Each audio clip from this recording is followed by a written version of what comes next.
Member Ward, Present. Member Wright, Present. and Mayor Sierra. Present. Let the record show 7 present. Thank you. Moving on to our first agenda item for tonight. We have Executive Director of the EDDA, Hilarie Portell, and Cheney Bostic from STUDIOSEED here to present and discuss the South Broadway Public Realm Action Plan. Good evening to you both.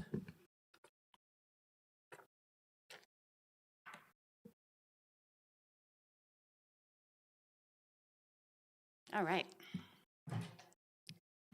We have been having some fun on South Broadway the last couple of weeks. I hope you have too. I hope you've been able to see some of the news about some of the really great local businesses moving our way. And I hope you had a chance to come by the Flower Pop installation at the block party on Saturday. The block party was bigger than ever. The city did a great job producing it. We do our part over on the Paseo, but we're all about smiling about South Broadway right now. Tonight we will be talking about supporting what is working really well on our traditional Main Street, fixing what isn't working well, supporting local businesses and making the area more welcoming, safe, and accessible for everyone, and adding a little fun. We like that fun element. Keep that going. South Broadway is a special place. It's our traditional Main Street. It's the gateway to Englewood and creates the first impression of the city and the downtown area for many people driving in. It's where our oldest buildings are and where a great number of our local businesses are located. There's an ecosystem here that we want to support and enhance.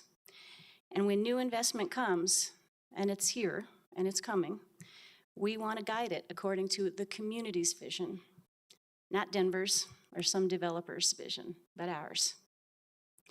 Downtowns and Main Streets don't just happen. You have to be intentional about it and constantly champion and take care of them and set up the rules to get the outcomes you want. Before we get going here, I'd like to introduce Cheney Bostic, who is the lead designer on this project with STUDIOSEED, and Heather Noyes, who is a principal with Studio CPG. Both of them specialize in urban planning and design for smaller communities around the state, including Old Town Arvada, downtown Fort Collins, downtown Glenwood Springs, Colfax Avenue in Denver, and Tennyson Street in Denver. We've got a great team around us who care about local community. Next slide, please. Oh, I do it, sorry. Do you want me to? So this was what I was supposed to have up.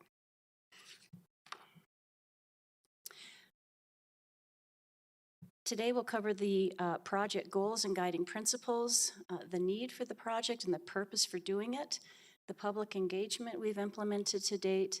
We'll give an update on where we're at with this multi-phase project and next steps. The goals are to celebrate and enhance wait a second, sorry. Our traditional Main Street character while welcoming the future. We want to enhance the streets and spaces around South Broadway to make it more attractive, safe, and accessible for everyone. There's a real quality of life goal here, okay? Our Main Street needs to enhance our quality of life. We want to support surrounding businesses by creating more welcoming and vibrant environment and create opportunities for outdoor dining and programming. And we want to cultivate and advance local business and economic activity in alignment with the community's vision for South Broadway area. Some of the guiding principles you're going to hear a lot about tonight include universal design for how we enhance this corridor. Making sure buildings and public safe spaces are accessible to meet the needs of people of all ages and abilities. We're going to be talking about projects in downtown Englewood being unique, authentic, and making sense here, not things you find all over the place. New additions to downtown should celebrate the history of Englewood with unique materials and details. Also, while we celebrate the old, we want to welcome the new. The best of the old and the best of the new. New projects should make downtown Englewood even more vibrant and active, add to the pedestrian life on streets, alleys, and public spaces to create a welcoming atmosphere for everyone.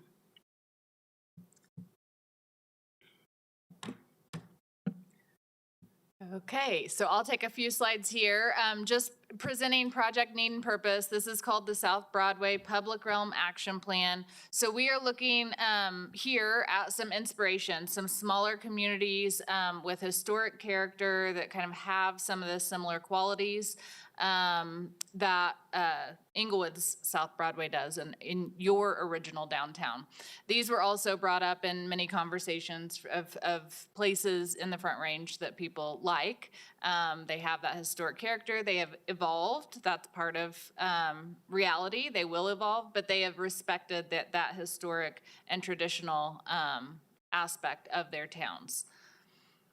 As Hilarie said, universal design is an overarching theme. We looked at data surrounding the area and the city, and we know, we're looking at the demographics of the people we're working with. There's a lot of seniors in the area. There's Craig Hospital that has, rehabilitation services and people with disabilities coming to the corridor, people living without a car. So when we talk about universal design, it is not just, someone in a wheelchair or someone with a cane. We are looking at, children. There's a lot of families moving in the neighborhood. We're looking at neurodivergent population, people that, may need to get away from the hustle and bustle and the sounds of South Broadway, as well as people with disabilities. So the project need and purpose essentially has three elements. We are creating a streetscape design. We're calling it 30% design. Basically, it's a preliminary design to gauge, interact with the community, see what people like, don't like, and what they want to see on South Broadway, and come up with a plan so that the DDA can crunch some numbers and figure out, how long it would take to implement this and how much it would cost. We're also writing design guidelines. We're working with the city to administer those within the city staff. So this is a very collaborative process. And what this is really establishing guidelines and expectations for, as Hilarie said, new development will come, investment is coming, and we want to have some guardrails around that to make sure that the new investment really does fit the character and the vision of the community. And then lastly, but not least, we are really excited about two pilot projects. Pilot projects are demonstration projects that take the vision, the longer vision, but rather than, taking years to implement, we do a lot with a little. So the first implementation of that was the Flower Pop Alley, which I have some pictures of here soon. And then I'll tell you about in 2025 what we're planning for a festival street on West Hampton. So far, public engagement has been very diverse and successful, and we've reached out through EDDA newsletters, tons of social media. We have 3 advisory groups, one made up of city partners, city staff, one 22-member project advisory group, which is made up of business owners, property owners, residents nearby, and then we have the DDA board that we present to. We did an online survey that got 620 respondents. That is very, very successful in terms of a community this size, so we were really happy with that. And we just were at Saturday, I saw a couple of you at the South Broadway block party, which was very successful, and we talked to lots of people there to get their feedback on the project. This is just some of the online survey results. I won't go through all of them, but of note in the top in the pie chart, you can see the majority of the people we heard from were residents. So we feel like we're constantly engaging with in the advisory groups. We have a good representation, and Hilarie is on the street every day talking to the business owners and people like that. But we wanted to hear from the residents, the people that really patronize these businesses. And so that was, and we asked them questions about really the key themes we're trying to get at is what will make the corridor safer and more accessible, and then also more attractive and inviting. And so we feel like we got good feedback there. We had a fun visual preference survey. This is what we call it. So it's a fun interactive exercise that people like to participate in, and we asked them about different elements. And really the essence of this question, the way that we pose this is getting at what makes that authentic character, or what do people see as the future that really represents Englewood. And like Hilarie said, not Denver or some other place. Like, what do people really think design can be rooted in Englewood? These are just some testimonials from some of the people we've engaged with. A couple of these are on our advisory groups. Others we just met through the process. So we've engaged with some millennials, some new residents that want to feel a young woman that wants to feel safe walking on the corridor at night after going out to dinner by herself. An employee, we have Gail on the left, bottom left. She's on one of our advisory groups. She's a blind resident in the area. And Kristen in the wheelchair on the right. We have Vi, business owners. So we've really tried to engage with the majority of the people that use the corridor on a daily basis. So this is some pictures of the Flower Pop Alley. This is our first pilot project that we worked with the advisory groups and really decided that we wanted to activate an alley.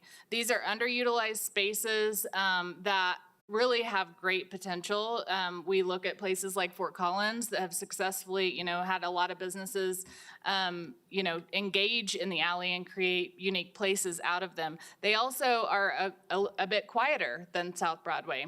So they provide unique spaces and found spaces.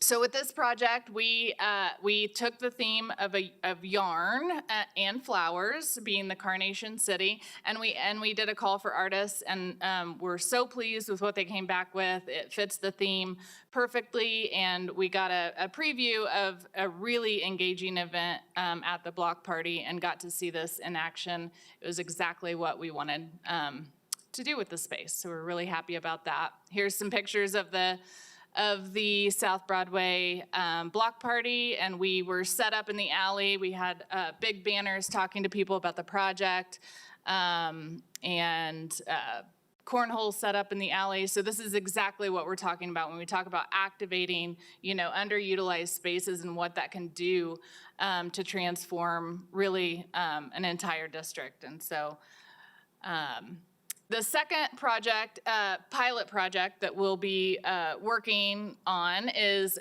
Festival Street. And we are working with Swallow Hill Music Festival is going to be here in 2025. So this is a big deal, and we're really excited to host them. And so we've developed some preliminary concepts of West Hampton. So here on the corner is the old El Tep restaurant, to orient you. And so this is same thing, spending a little bit of money to get big bang for the buck. And so we can demonstrate some of these more, that could be more permanent improvements in the future, like bulb outs.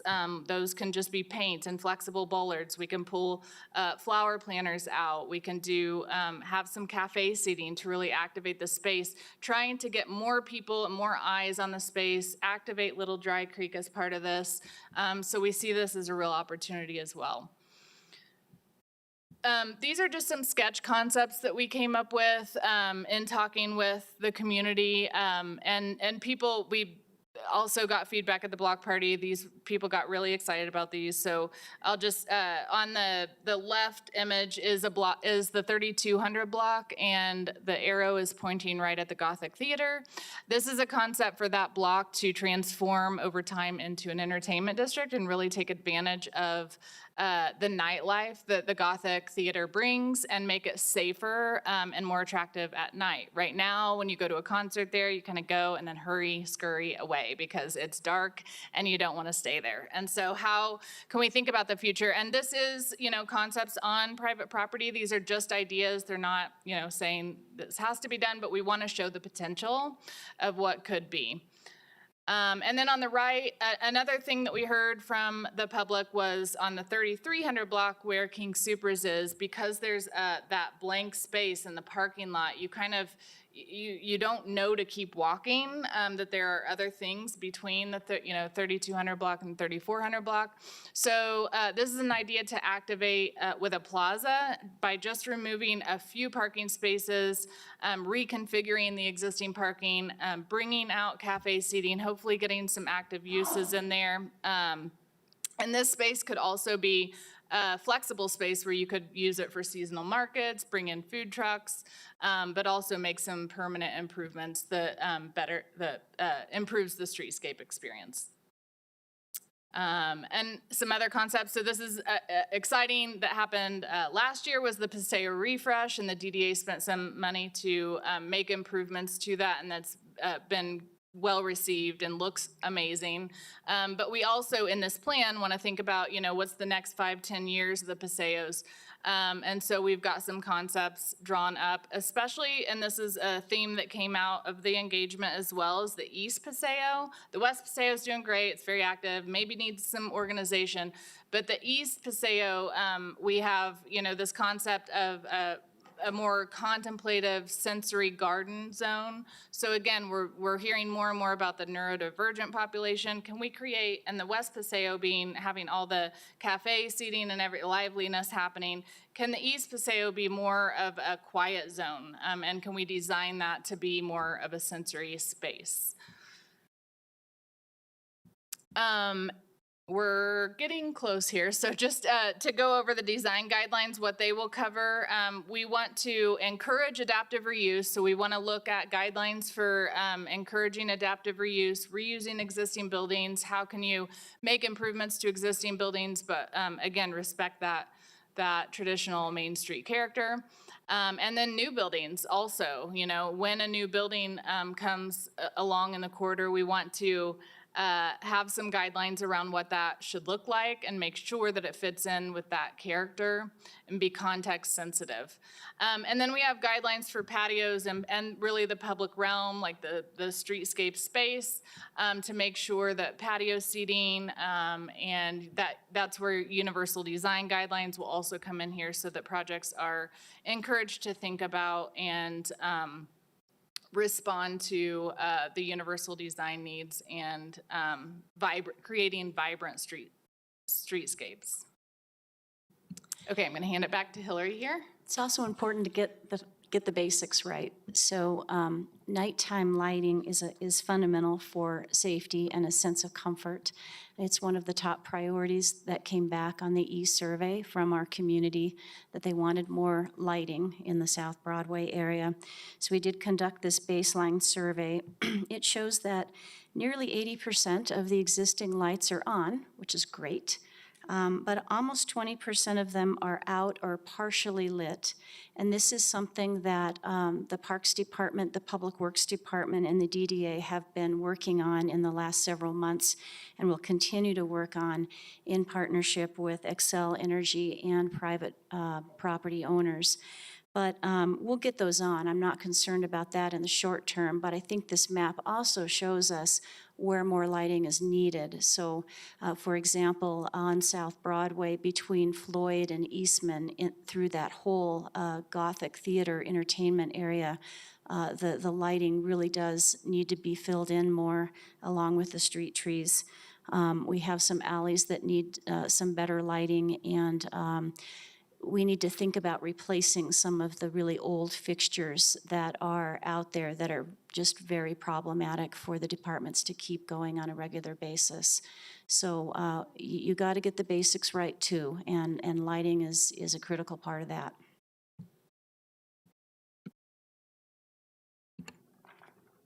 Great. I think next slide. Can you advance it? Great. My name is Heather, and my role on this team is landscape architect. And really what I see kind of my job is to listen to people's preferences, understand what the regulations are, both local and federal, and combine them with existing conditions to create a foundation for streetscape improvements. And what you're looking at on the screen here is a site plan up top with some sections below. And the biggest constraint, and this is not unusual for older cities and older streets, the biggest constraint that we face is space. And we have 13.5 feet from back of curb to property line. That's pretty typical along the study area. And most of the time, the property line is the building facade. And within that 13.5 feet, there's three primary elements we're trying to host here. The first and the most critical component to us is the accessible route, the ADA compliant walkway. We are required to design that to be 5 feet minimum. We love it when that can go wider, when it can be 6, 7, sometimes 8 feet. So there are sections along the street where there's a little bit of flexibility.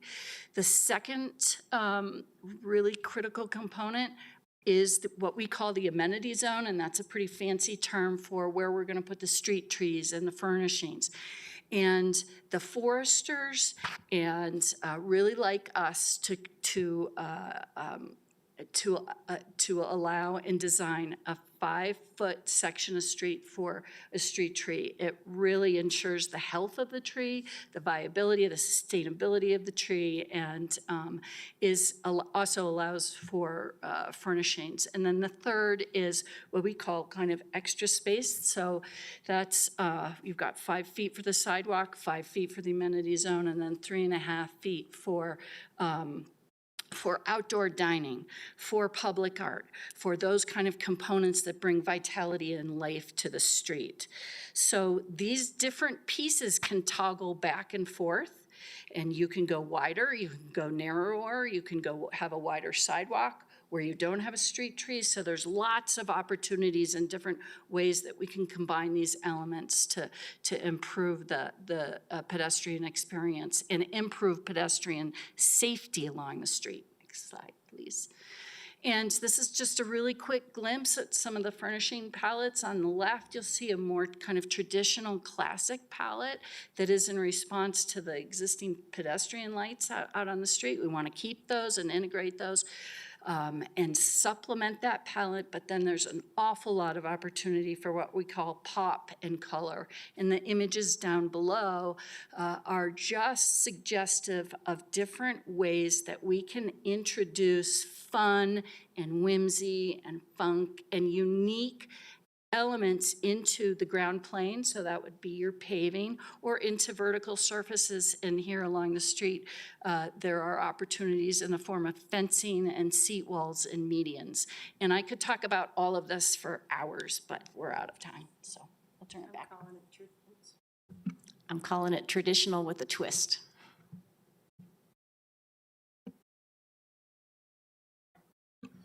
So to wrap up, our next steps, where we are in the project, we are at the draft plan. This is, we presented to the public at the block party, got a lot of feedback. We're gonna go back to our 3 advisory groups, the EDDA board and the 2 advisory groups in September, and then spend the fall refining and creating a full design guidelines package, and hopefully by November, December, by the end of the year, wrap up final project completion and design guidelines adoption process. So we will be back to see you for that process as well. We'll take any questions. Hilarie, Heather, and Cheney, thank you very much for the presentation. Any questions from members of council? Go ahead, Member Ward. First question, from a legislative standpoint, what is going to be the ask of us? When we talk about design guidelines, are we talking about legislating what a person can or can't build in this section of Broadway? No, that is regulated by the code, which was recently updated. So we're working with staff to make sure that we're not contradictory to the existing code. The code really dictates how tall can a building be, how much open space and things. What guidelines do is really provide an additional framework. They are not mandatory, but they're advisory, and they would be, so if someone has a new development proposal, they have to submit, they have the checklist from community development they go through. This would be an administrative. Design guidelines can be, they can be done through a board. They can be more of a public process. We're working with city for it to be administered at the counter. So basically it's an additional set of guidelines that's handed to a developer when they come and want to do a development, and we say, these are guidelines that you should follow for the South Broadway corridor. So I guess then the question is, if we tell them these are the guidelines you should follow, but there's no legislation that requires them to do it, why would they cooperate with that? Well, they would be required as part of, like, there will be a checklist that the staff will make sure that you complete the guidelines and respond to them. You can make a statement saying that you know, if you can't make one of the guidelines work, why? But they are going to be part of the process for development review. Okay, I don't want to belabor the point, but I'm a little confused here because if we don't take a legislative action that requires it, where are the teeth in the proposal? Are we saying without any legislation that requires this design, we're still going to not approve your permit if you don't conform to the design? Yes, you will have to meet the design guidelines. So maybe I misunderstood your question. The standards in the code are more, they're standards. You have to meet them. You can't go, you know, above a certain height or things like that. But these are, they're design guidelines that say, you know, we want you to match the character of this area. So they're more subjective, and they will be up to staff to administer. So they will have to be followed, but they will be, you know, the person reviewing the development proposal is the one that gets to say, yes, they met the guidelines or not. Okay. I have to admit that gives me a little bit of heartburn, but I'll save that for later. My second question is in regards to this entertainment district concept. I think it's a great idea. It fits the area, but we have active functioning businesses that exist in that area right now. Are we effectively, by producing this type of design, telling them that they're no longer wanted in the city? No, not at all. In fact, I've talked to many of them. The improvements will support a variety of businesses. We want to, for example, enhanced lighting on South Broadway, as well as what's the side street into Acoma? Is it Floyd? Floyd. We want to kind of wrap into that to support the businesses that are on Floyd and then starting to operate along Acoma as well. They don't have any placemaking support right now. No, I never tell a property owner what to do with their property, or a business owner. That's their prerogative. I'm here to create a place that is supportive of their efforts. Great, thank you. Go ahead, Member Russell. Thank you. And I have a question about the lighting, because I know it's probably been 2 councils ago.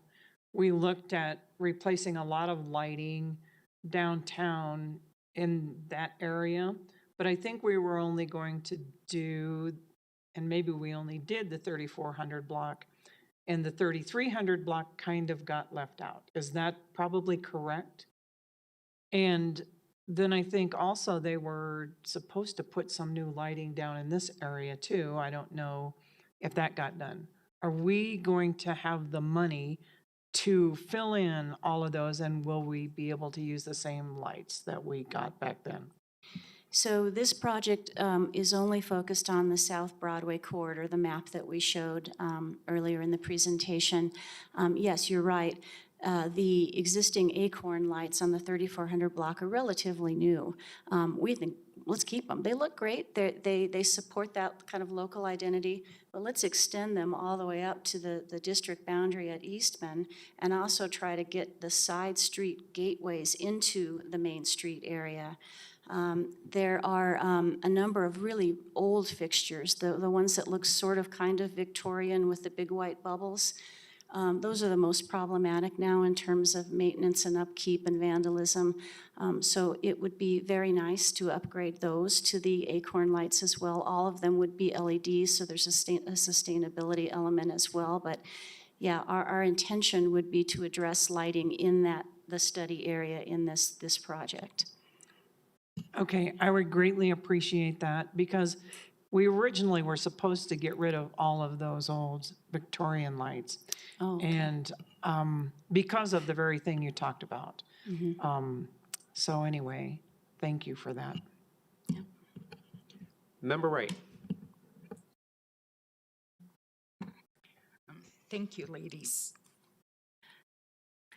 I'm so appreciative that we were able to meet about a month ago, so I'm understanding a lot of what was said. And those residents, business owners, we saw several of them at the block party and spoke to them. One of the concerns that a resident came to us about were the trees along Broadway. Who is responsible for the upkeep, the health, the watering of them once they are planted? So we'll have to have that discussion. Currently, the Parks Department maintains trees on South Broadway. The goal of being a sustainable city and having a strong urban canopy is throughout the comprehensive plan. So we think it's consistent to look to improve the tree canopy on South Broadway. It may be that the Parks Department continues to maintain them. It may be that the DDA plays a role in that. That there is not adequate water along South Broadway, so the irrigation system is also very old. Requires a lot of constant tinkering and repairing. So this project could also replace that system and then turn that over to the city for longer term maintenance. So we can invest in upgrading that utility infrastructure. But then our focus remains on the enhancements and the things that continue to make it a strong, supportive destination for customers and businesses. So you may have heard from the same person I have, that concern is the trees that we do have are not getting the adequate amount of water, and the concern is that they're going to die because they're not receiving. Member Wright, do you mind pulling the mic closer to you? Oh, I apologize. And then all of council received a email today, and I will just ask the question for those that are at home watching. Any plan that we come up with, can you explain the financial responsibilities and how this works? The partnership with the city and EDDA, how that works, because we will receive those questions and we may as well have a little bit of a discussion about that now, please. Yeah, so this is very early planning. As we get into more detailed planning in 2025, we will need to think through who does what. However, the DDA is authorized to incur up to $70 million in debt over the next 30 years for large investments like this in the downtown area. This particular project is a featured project in the Englewood Downtown Plan and is a priority of our Board of Directors. So we expect to be financing it to a significant extent. It may be that it's a bond project whereby the city, and this would be a decision point for this group, could release revenue bonds that we then are committed to repaying with tax increment funding over time. It may be that I can go out and find some grant funding to help offset some of that. I always like to use other people's money first before the community spends its public funds. So we're going to start to get into that as these plans progress. I can't give you an exact answer tonight if that's okay. Okay. Thank you, Member Wright. Member Newnenkamp. Good to see you all. Thank you for being here and for sharing some really exciting news with us. I had the chance to stop by the installation over the weekend at the block party, so I had a lot of my questions already answered, but I have a couple more tonight. One is in a direct follow-up to Member Wright's question about water. So I want to talk about the landscape for a little bit and thinking about irrigation, especially as it ages and it has the potential to fail. Are we able to irrigate the landscape that we put in an appropriate way? And I'm wondering, are there options for the kind of landscape we install, maybe something that's more low water or drought resistant that wouldn't require an irrigation system that we have to maintain as a city over time? Are we looking into any of those options, and what options might we have?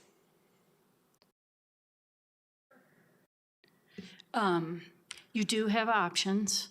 I'll start with the street trees first. And in order to get those established and maintain the tree and the overall tree canopy, the urban canopy, the street trees need to be watered.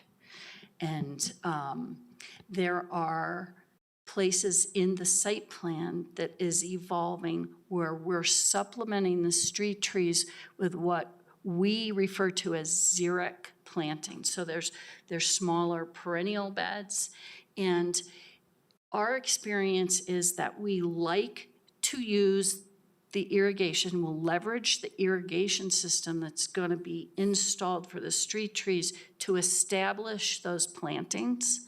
And then over time, as they mature, that water can either be turned off, it can be reduced, or in times of drought, you can turn that back on. So it's not so much minimizing the scale of the irrigation system. It's taking advantage of current technology to really focus on water conservation over a long period of time. You want to make sure that the planting that you are investing in is healthy, that you can address issues that come up as they arise. If you have a really wet summer like we did last year, you can turn that off over time. And these irrigation systems, the technology is advancing so rapidly that you can have different zones for different sections of one block and turn them on and off. So we're looking very carefully at where those supplemental planting beds would go. Where is it best to do a street tree? Because you get shade, and is it a environment where we want more shade in this area?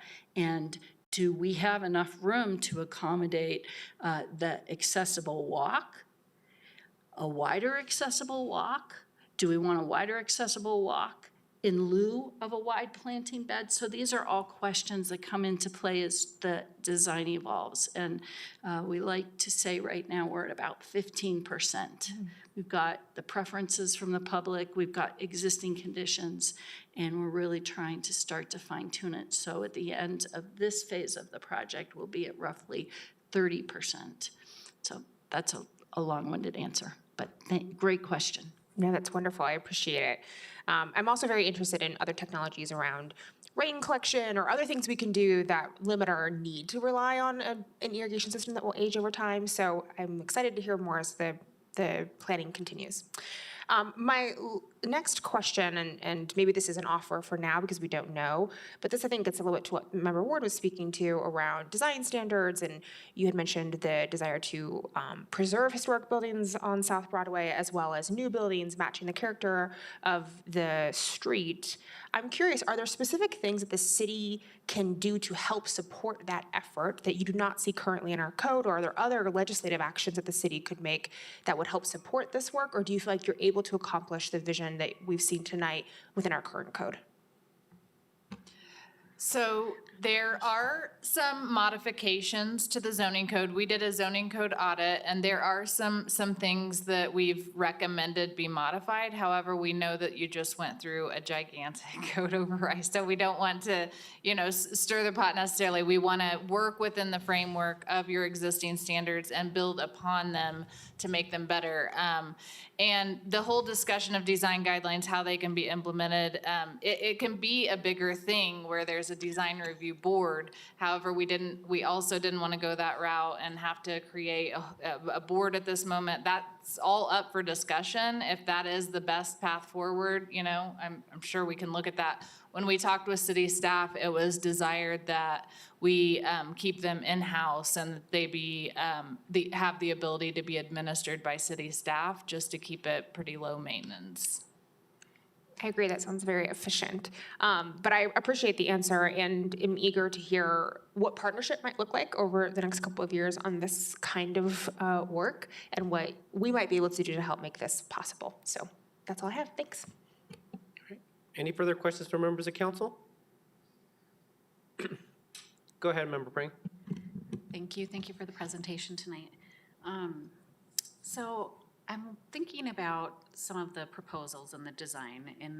In the King Soopers potential design, there was a mini splash pad that could be a potential. Did I see that correctly in one of the pictures? Or I think there was a little, marker that indicated that that could be part of the design. How would you incorporate something like that along a main thoroughfare through a city and make it safe for families? Yeah, good question. We ended up taking the splash pad out in the modified design. It was a quick design that we did at our design charrette when we thought we had more space there. So the thinking right now, and again, this is very conceptual, it's on private property. It's really just an idea to say, hey, look at what you could do with this space rather than parking, rather than asphalt that sits empty 90% of the time. I mean, if you look at an aerial photo of that lot, it's huge. These parking lots are designed to be, to serve, the day before Thanksgiving. And then the rest of the time, they're 30% capacity. So it's really just an inspiration to say, look at what could be done. But there's lots of possibilities. Okay, I appreciate that. And I like that that came out of the design. Second wondering that I have, so on the Festival Street idea, I love that idea. I think it's really fun.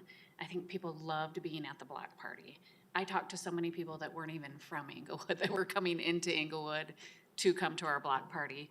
So outside of the Swallow Hill Music Festival, have there been other conversations of other types of uses for that Festival Street pilot? And would, after we are moving forward with finalizing discussions around designs, would there be potential to have like focus groups specific to that so that we could build on those ideas and kind of keep that potential for that exciting feeling in Englewood, like we've got this event going on our Festival Street this week? Yeah, the strategy of having a pilot project is to kind of start those conversations, right? To show how a festival street might actually work in practice. And so we have a terrific partner lined up, and thank you, Councilman Anderson, for that introduction last year, I think it was. We'll start with Swallow Hill, but it is already starting to kind of create some interest on what else could happen there. So it's all evolving, but no plans at this time. Okay, great. Thank you so Yeah. much. Thanks for your presentation tonight. Welcome. Any further questions for members of council? Well, I really appreciate all the work that you're putting into this project, and just what the future for South Broadway may hold.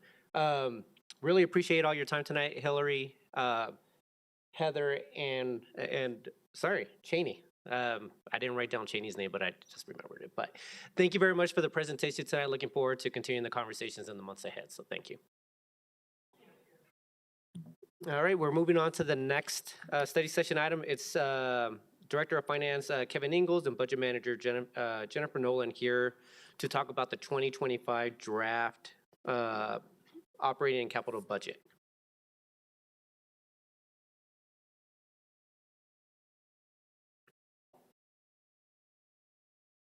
Hello, Kevin. Hello, Jenny.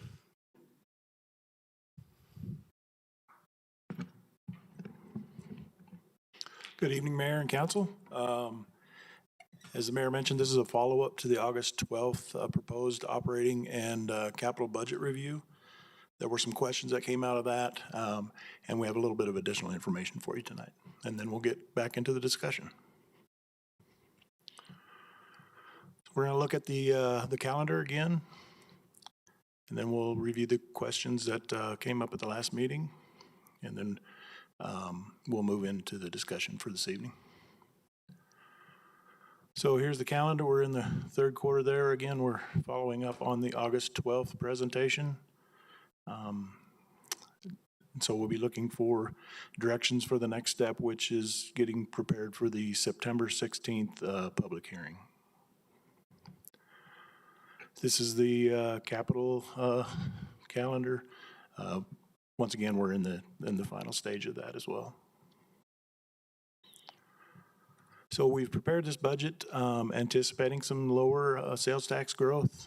We've seen that, and we've been presenting that in the monthly reports.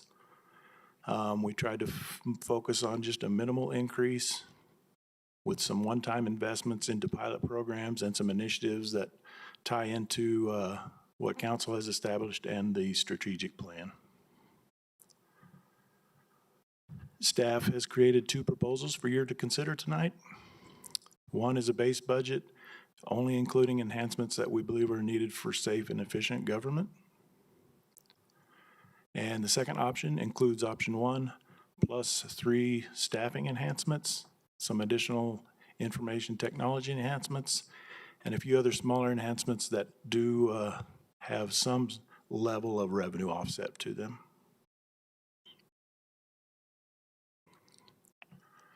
So here are some of the questions that came out of the August 12th meeting. The first one was, why did the legislative budget go down 15%? So 15% sounds like a big number, but in dollar amounts, it's just over 50,000. Bless you.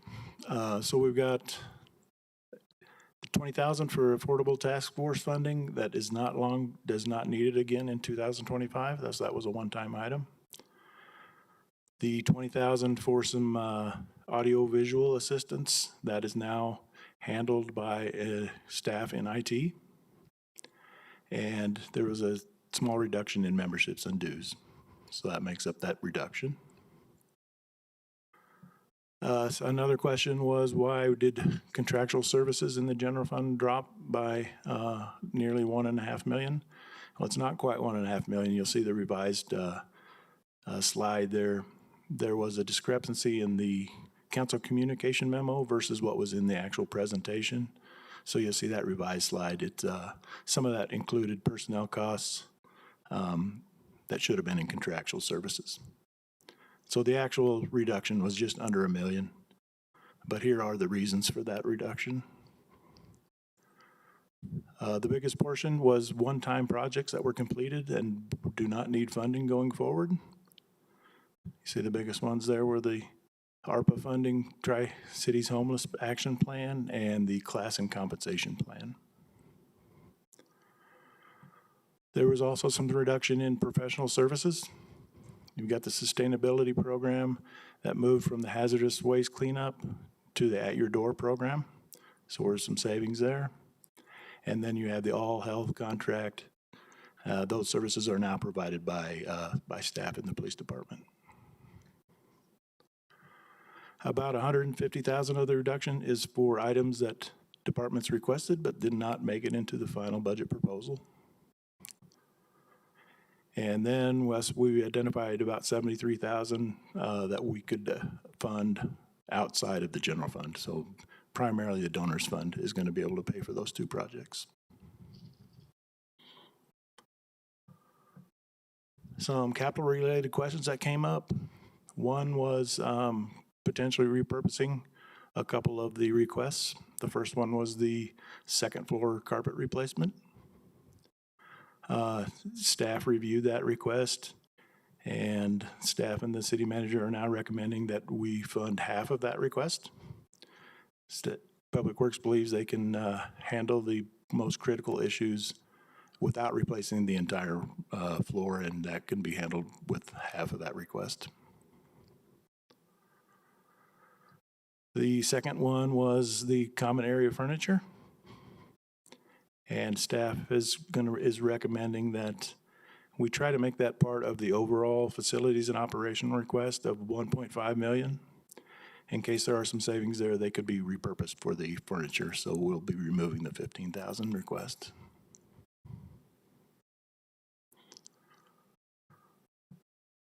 It was also questioned whether Public Works had the bandwidth to implement the traffic calming improvements. The department has said they do believe they can handle the smaller projects, but once we get into the larger projects, and depending on the amount of demand, that they may need consultant help to help run that program once it's fully implemented.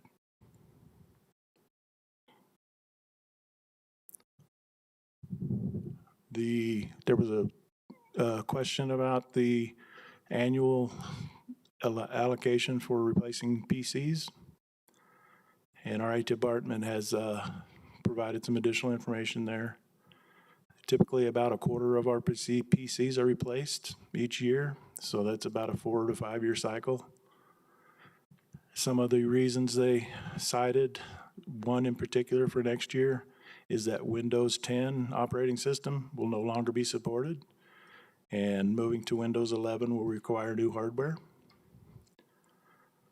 There's also several software manufacturers that stop providing firmware updates once your hardware becomes a certain number of years old, and that can present security issues.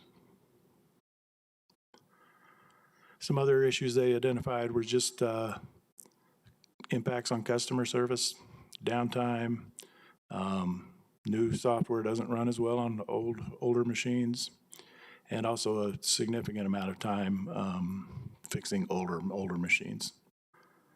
So once again, staff and the city manager are recommending fully funding this request.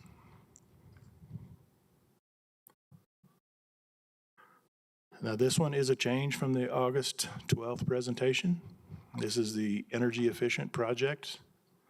After the August 12th session, there was a conversation between staff and the vendor, and they informed us that the ARPA funding for $200,000 and the grant of $750,000 were not intended to reduce the city's funding. They were to be included in addition to that. So with that in mind, we have increased the capital request from $1,550,000 to $2,500,000.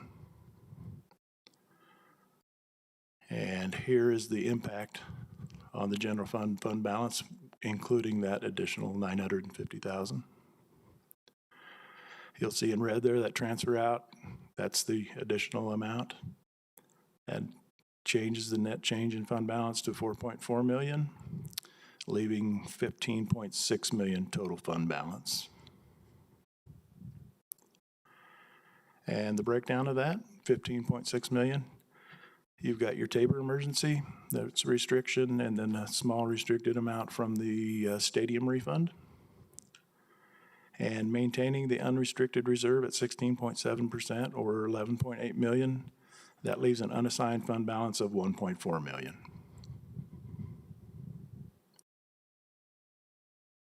So that's our update from the August 12th meeting, and now we're ready to answer questions. Thank you so much, Kevin, for the presentation. Any questions from members of council? Member Praying, your light is still on. I think it might be from the previous. Mayor Portell, we'll start with you. Thank you, Mayor, and thank you, Kevin, for the presentation, staff for all the work on this, and thanks to council for the discussion. I followed up, watched the last meeting, which I missed, and appreciated all the questions that were asked and the answers from staff during that. I have a number of questions, but the ones that are kind of at the top of my concerns is related to the efficiency project now growing so much. What position does that put us in for capital improvements when we're doing the budget for the following year with the expectations of revenue growth? Are we going to have an unassigned fund balance to work with when it comes time to have that discussion?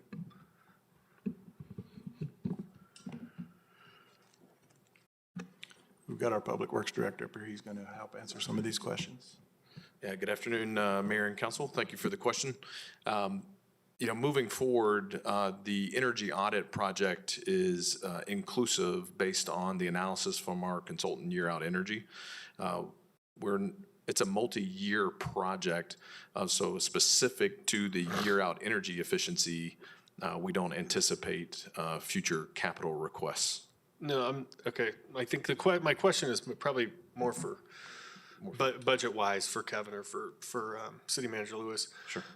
So if we spin down an extra $1.5 million here, or $1 million, I guess it is, then we're in a position next year where we have less to work with, and we're already spending down to that 16.7%. Are we going to be even lower? Like the last number of years, we've drawn on that unassigned fund balance.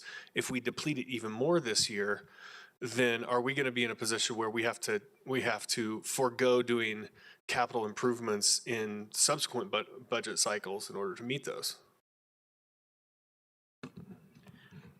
On an ongoing basis, we have between $4 to $5 million for use to spend on capital projects, whether those are ongoing capital programs or specifically individual capital projects. Where we run into the issue is if you're wanting to transfer additional funds from unassigned fund balance, you will have limited funding unless you decide to ratchet down your unrestricted reserve policy from that 16.7% to the 12, to 12 million or 12%. Okay, so the bottom line is there may be less unassigned fund balance to draw on in subsequent years. And I think this is for me the challenging thing, because I love the idea of, I know that the presentation from the consultant said this would all pay us back over a 20 or 25 year period of time or whatever it was. And I love that idea of spending spending money to make ourselves more efficient over time. But since we have utilized this fund so much in recent history, I think it's worth a discussion of whether we want to deplete those reserves to that extent, and what kind of position will that put us in if, I think also of more emergency kind of projects. If something came up where we needed to make a property investment or something like that, we've depleted our unassigned fund balance to that point. Are we going to be in a tight spot come next year? I think the energy efficiency project would make a lot of sense if we could borrow the money, knowing that we're going to have the savings to pay that back every year. But if we're borrowing from our kind of our overflow capital reserves, then that makes me a little bit nervous. And I just wanted to put that out there for council, see if anybody else had thoughts on it. I have several other questions, but I'll let everybody else go around as well. Thank you, Mayor Pro Tem. I think it's Member Nunnicamp and then Member Russell. Nope, Member Russell. Go ahead, Member Russell. Thank you for the presentation, and thank you, Mayor Pro Tem, because I agree with you. My question is, how long will it take us to recoup that extra $1 million that we're putting into this? Good question. Sorry, let me go back here. Year out estimated is approximately a 20-year term for the project, which includes that extra $1 million. Okay. I'm not so sure that it's wise to borrow the money and do that. The reason they want their money up front is if we don't see it at the end, that's our tough luck. I do have some concerns about depleting the unassigned fund balance that much right now anyway. So thank you. Thank you, Member Russell. Member Nunnicamp. Thank you, Mayor. Thank you for the update and the answer to all of the questions. Can you remind me how much we have spent down the unassigned fund balance in the past? Because this is I think a conversation of debate and continued thought for this council, because unassigned fund balance means it's not actually reserves, it's just money we haven't done anything with. It doesn't have a policy around it, which I'm on the record of not loving that.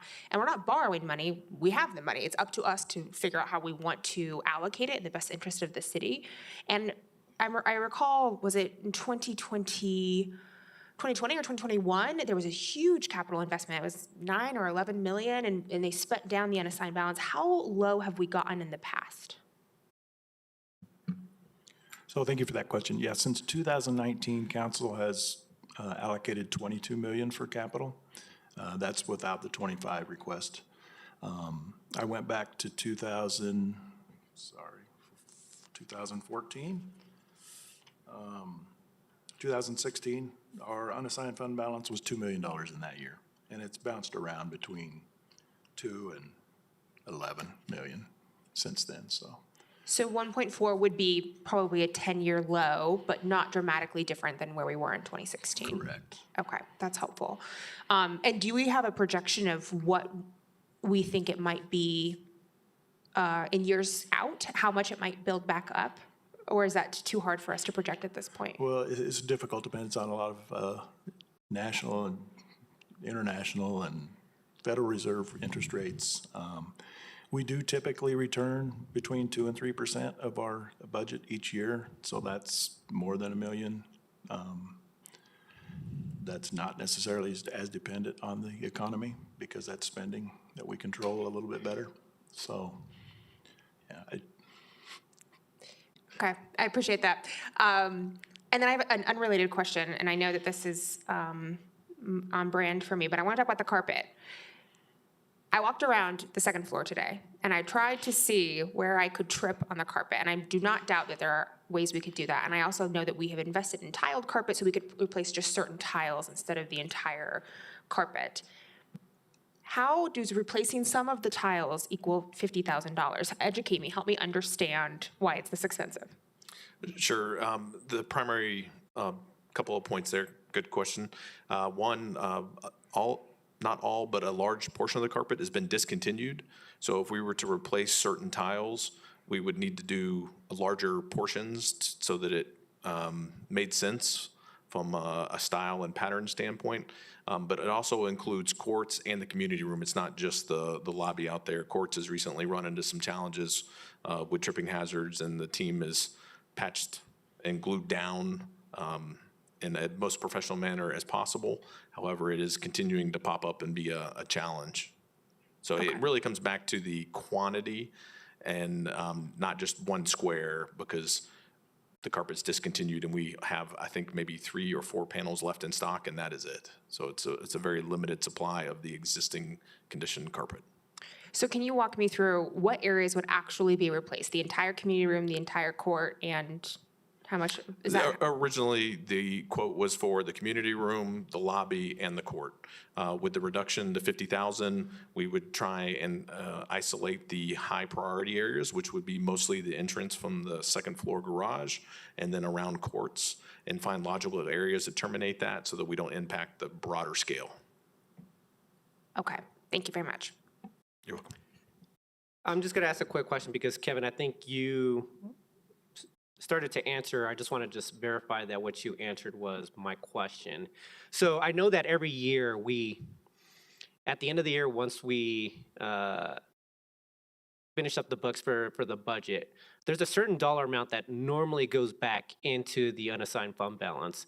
Is that what you were just stating to just now, that's usually about $1 million or $2 million that goes back into the unassigned fund balance? Correct. Over the last few years, it's been between 2 and 3%, which equals out to about $1.5 million to $2 million. Perfect. And so the way that I want to go back to the general fund 2024 versus 2025 fund balance. I just want to make sure that I'm clear on this. Yeah, that slide. So the unrestricted reserve of 16.7% of revenues, that's 11.797%, or $11.7 million. Over and above that, there's still 1.4 million that's unassigned fund balance. So we are still over the 16.7%. If we were to go with the option 2 for tonight, correct? That's correct. Okay. Just wanted to make sure I had that part down. Okay, I think we're good there. Member Russell and then Member Wright. Thank you. I just have a question. When we do budget supplementals, what fund does that money come from for the budget supplementals? It depends on what the request is. It could be the general fund if it's for normal operations. It could be utilities. It could be capital funds as well. Could it be the unassigned fund balance also? Absolutely, it could. Okay, I mean, we had a lot of budget supplementals last year, and so I don't know if this would impact that, so. All right, thank you. Member Wright.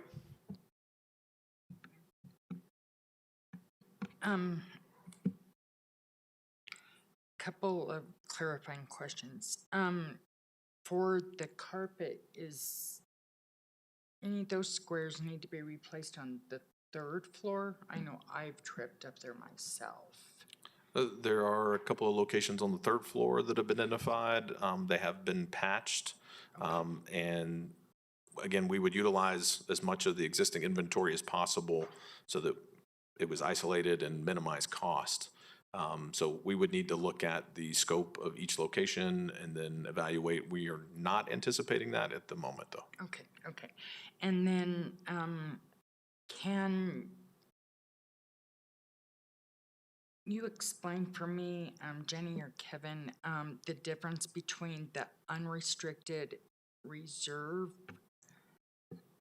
versus the unassigned fund balance for those that need that education? Sure. So the unrestricted reserve, that's 16.7% of revenues is what council has more or less stuck on as reserving. Anything above that ends up in unassigned fund balance. Okay, so would the reserve go to like an emergency or something that comes up, or is that what we always have into, the coffers of, we always want to have that funds for our rainy day if, we go into a depression or recession or something, Yeah, we council want could that use base. that for whatever purpose they thought was necessary. Okay, thank you. Mayor Pro Tem. Thank you, Mayor. Just one follow-up on the city efficiency project, and I appreciate Member Noonan, Member Russell's comments on it. I guess part of the question to Member Noonan-Camp's point that, this is money that we have the opportunity to spend. It's just sitting there otherwise. The follow-up question for me on that is this, is there an opportunity cost for spending it this way? Is there something, when I see $3.5 million, whatever exactly it is, and I go, wow, we could do a lot of traffic calming or walk and wheel plan with that, and potentially, okay, we're not saving a buck there, but we're potentially saving a life.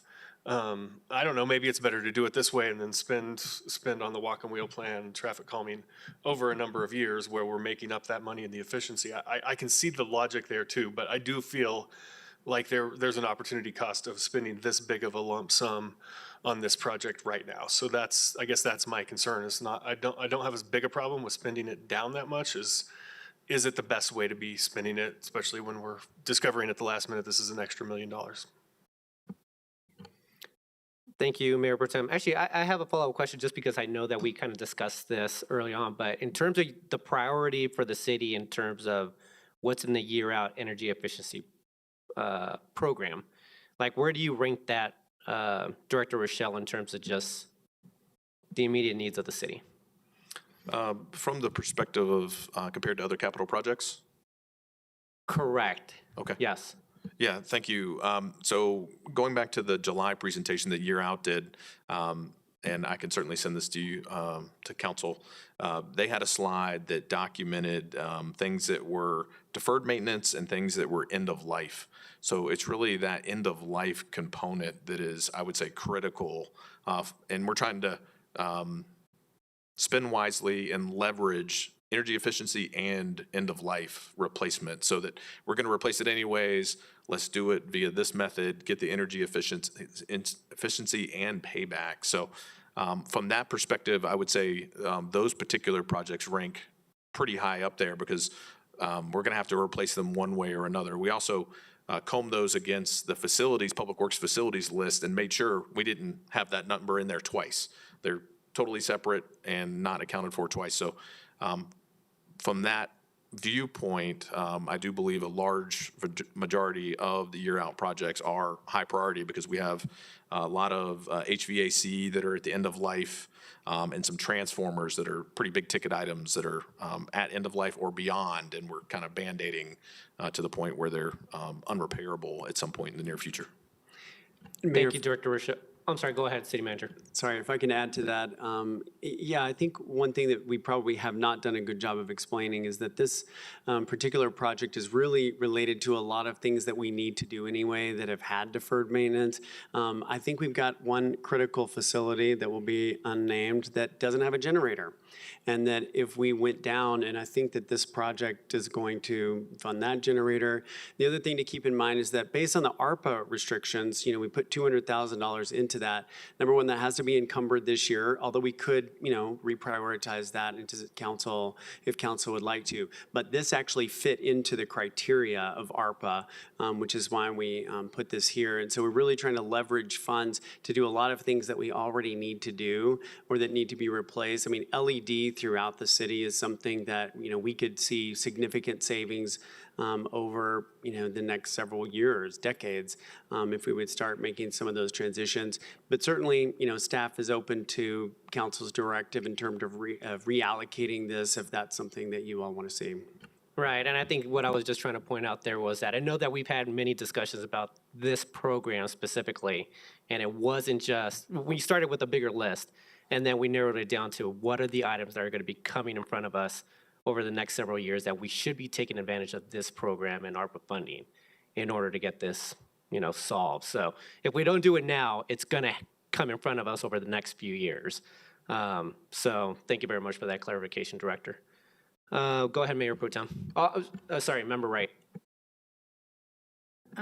This 55,000 on the ARPA, is that the remainder that has to be spent by the end of this year?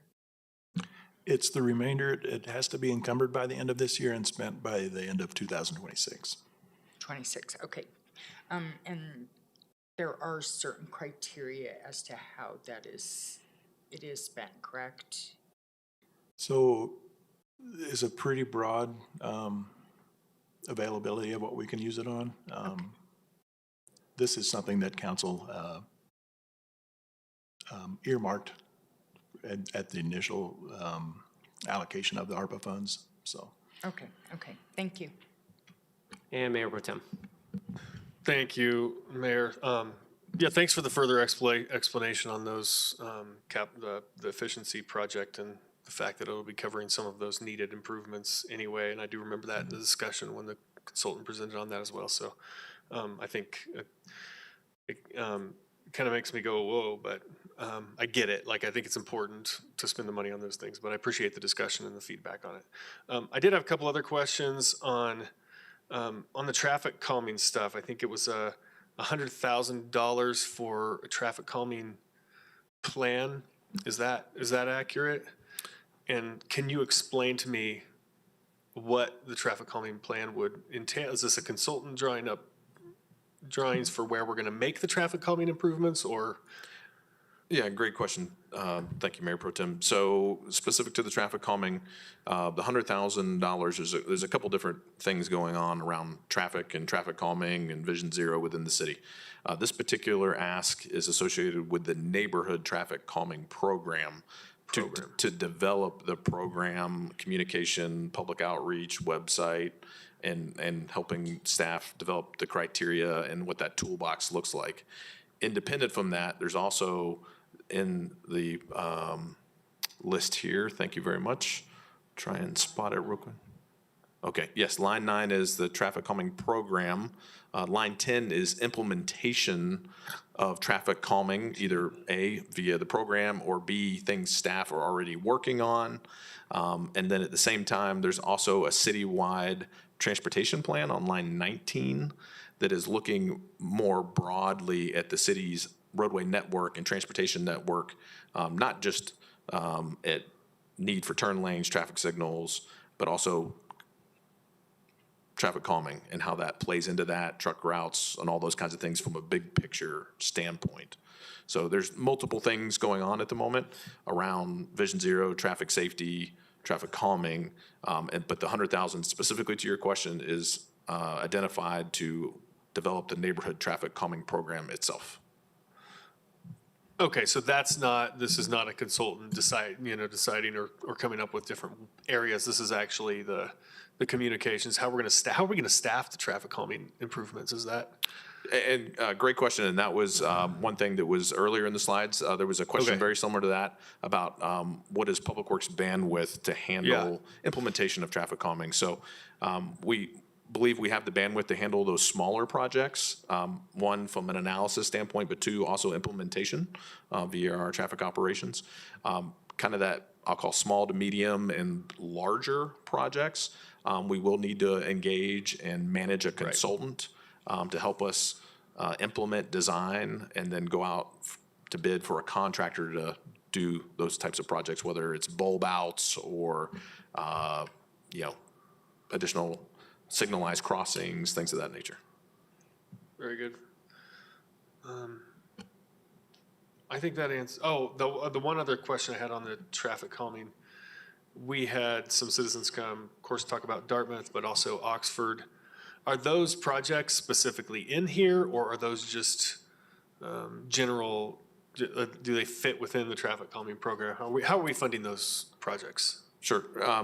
Great question. So Dartmouth East is already funded through grant projects. Those are the two roundabouts identifying a documented accident, correctable accident pattern. And those are well underway. The Oxford discussion about the pedestrian crossing, we are going for the Safe Routes to School grant. We're working with the school system now. The school system has a grant writer. We've met with the grant writer and are in communications with them. They're going to be sending a survey out to their community. And so we're getting all the pieces in place for that grant. That grant is due to be submitted in November. We're also collecting data, and we're going to begin cost estimates and a high-level preliminary design to submit as part of that, depending on what the data comes back and shows. What happens if we don't get that grant? Are we going to be able to fund this? Do we need to do will we need to do a budget supplemental at that point? That's a great question. So as approved, if approved, I should say, pardon me, line 10 has $250,000 lined out for Safe Routes to School and implementation of traffic calming. Those funds could be used for something like Oxford if the grant is unsuccessful or we need to do something else in that area. So those funds, the intent there is to have those available to implement those kind of medium to larger projects. Got it. Very good. Thank you. Thank you for answering my question. Actually, real quick before I pass it to City Manager Lewis, but Dartmouth West, where Mr. Anderson came and spoke about the issues around Bishop, that's not currently, we don't have a current solution in place in terms of Dartmouth West, correct? That's correct. We're going to be actually collecting data in 3 different locations there to further identify the speeds, taking into effect truck routes in the area. Also looking at some information PD has collected and provided to us to supplement that conversation and see what solutions we can do there in front of the school. That Bishop has been a conversation with the superintendent of schools as well with respect to Safe Routes to School. And so we're continuing to have that conversation as well. Thank you for that. Victor, City Manager Lewis. Thank you, Mayor. You know, I think traffic calming is a tough issue because we know you're hearing from constituents. We're hearing from residents, you know, about this as well. And I think that certainly we can look at staff and our staffing levels in public works over the last few years. One thing that probably set us back as much as anything is when we had a tight fiscal year, we outsourced traffic engineering. I think that probably set us back, you know, 2 years, and I will take the blame for that. But we are, you know, trying to catch up with that. I also really compare this with what we did with stormwater and with water and with wastewater. You all know we had major problems in 2018, 2019. You funded very expensive master plans that took a year to complete with that. Then we took another 6 months to a year to put together the funding plan of how we were going to fund those improvements.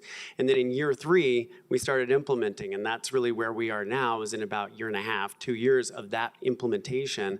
And really, even though I know we can see, you know, we can see traffic lights and we can see curves, we can see roads, and so we fundamentally think, well, we understand this. There still really needs to be a planned effort to make sure that we are considering all of the impacts of, you know, what we do with traffic calming. And I think I really applaud, Director Rochelle and I never really talked about this, but I really applaud the approach of trying to get a plan in place while we're also still empowering our residents through that neighborhood program, which is, I think, where you hear most of the concerns, to actually, you know, do some micro grants for small things that we can start quickly and give them the tools and empower them to make small changes within their neighborhoods.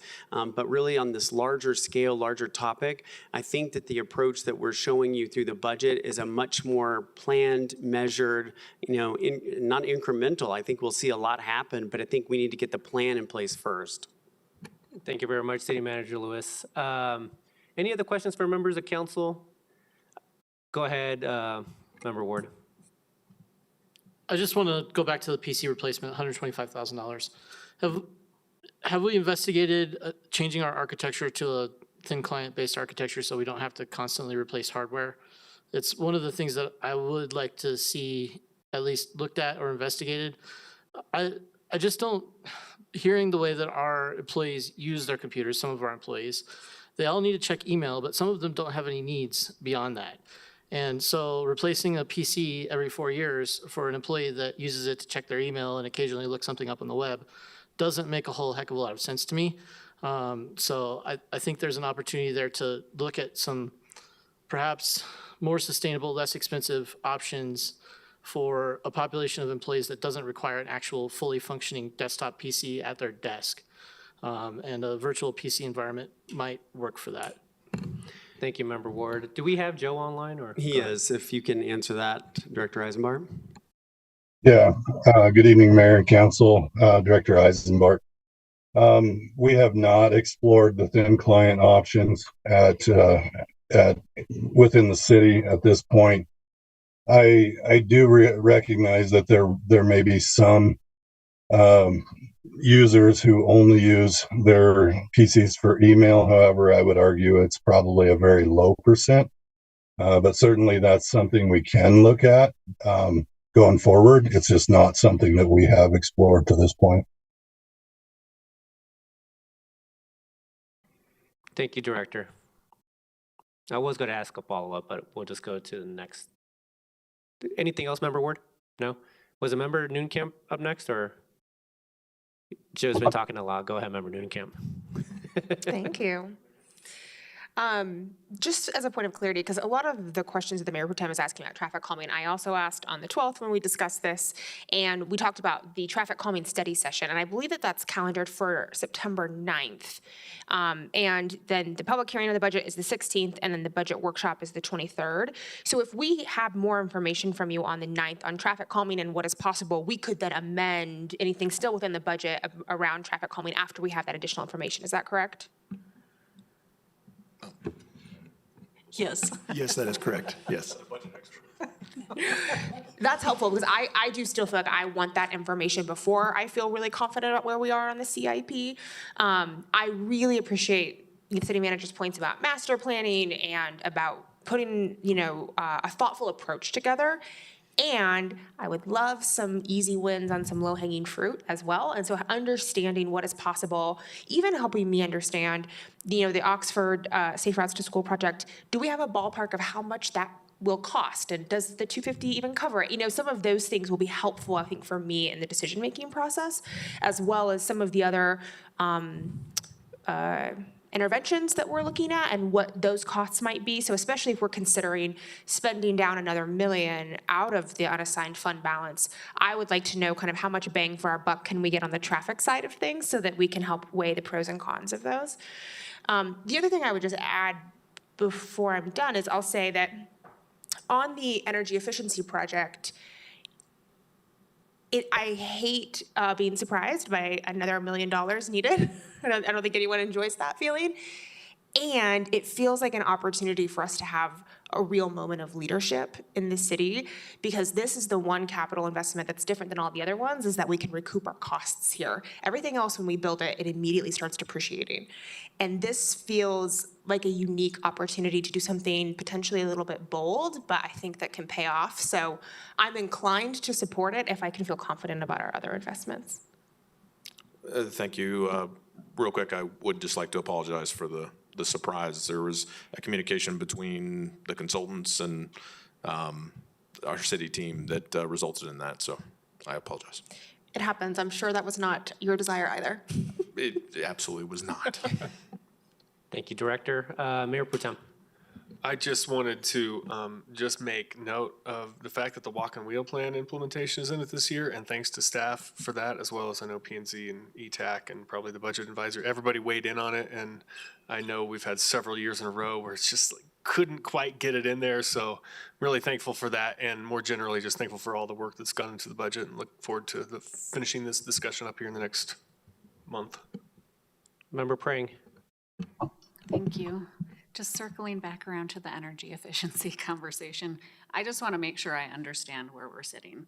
So these are all improvements that we're going to need regardless of whether we do it through this mechanism in the energy efficiency program or not. Like you've got a list of end-of-life HVAC systems and other areas of infrastructure within the city that are needing to be improved.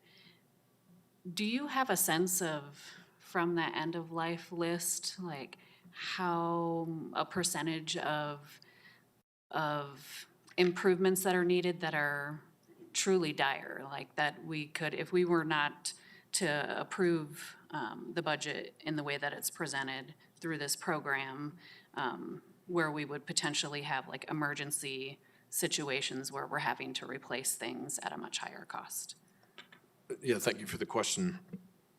Excuse me. So I would say that of the ask, it's probably 75% or so are that end of life or past end of life standpoint. Just as an example, LED lighting is included in there. There's no end of life really per se for lighting. I would also comment that from the July discussion with council, one of the things that was asked was to go ahead and include solar. Again, that's not an end of life. So if council were to direct or recommend a lower dollar value than was asked, we would absolutely go through and look at things that were less critical and look to remove those from the scope of the project, so that we are focusing on the things that are, critical for the city. From an end of life replacement standpoint, got to do it anyways. Those would be first and foremost. That's helpful, thank you. And then I just had one other question. Coming back to, thank you for all of the work and the detail that you provided on the contractual services question that I asked last round. And not that it impacts this year, but I am curious on the classification and compensation studies. Is there a regular interval in which we do that type of study? And is that an anticipated expense for out years? Sure, I believe Director Wojcicki may be on the call, but I can try my best to answer it. So typically my understanding is that most organizations pre-COVID did essentially every 3 years did assessments. During the last couple years, with fluctuations in the market, some have adjusted much more quickly. So we actually did a study, I believe, two years or so before we launched this one. The goal behind doing such a comprehensive review and that we did is that we do studies case by case. So directors or leaders will come to HR. I think we have about 4 or 5 pending at any time, and basically request that we do a review based on market conditions of our particular job class. Those happen on a rolling basis. The idea is that every 3 years, hopefully going forward, is when we'll do a more comprehensive review. But it's worked out, I think, relatively well in the last almost year, 8 or 9 months of kind of doing them on a rolling basis and as needed. Thank you for that. I think every 3 years is a good practice. Perfect. Any other questions for members of council? I think we still need to give direction. I don't think we had the majority, at least in terms of what option we wanted. And just correct me if I'm wrong, Director Engels, but I think there's really just one question, unless there's some other modifications that members of council want to make, but really you're looking at option 1 or option 2 tonight, in terms of where we stand. And I believe we had 3 for option 2 last time around, but I'll go back around, but go ahead, Mayor Pro Tem. Yeah, since I wasn't here at the last meeting, I'll weigh in. I'm good with option 2. So I think that from watching the meeting, I think that does get us to 4. Thank you. Did anybody want to change? I think Member Nunenkamp, you were also in favor of option 2. I was in favor of option 1. Oh, that's right. But if the majority feels good about option 2, I'm happy to vote and support that. Right. Thank you, Member Nunenkamp. Was Member Ward and Member Prang. So unless anything's changed from, okay. Go ahead, Member Russell. So is it possible, I mean, how much do you think we would have to take out to get the $1 million back? I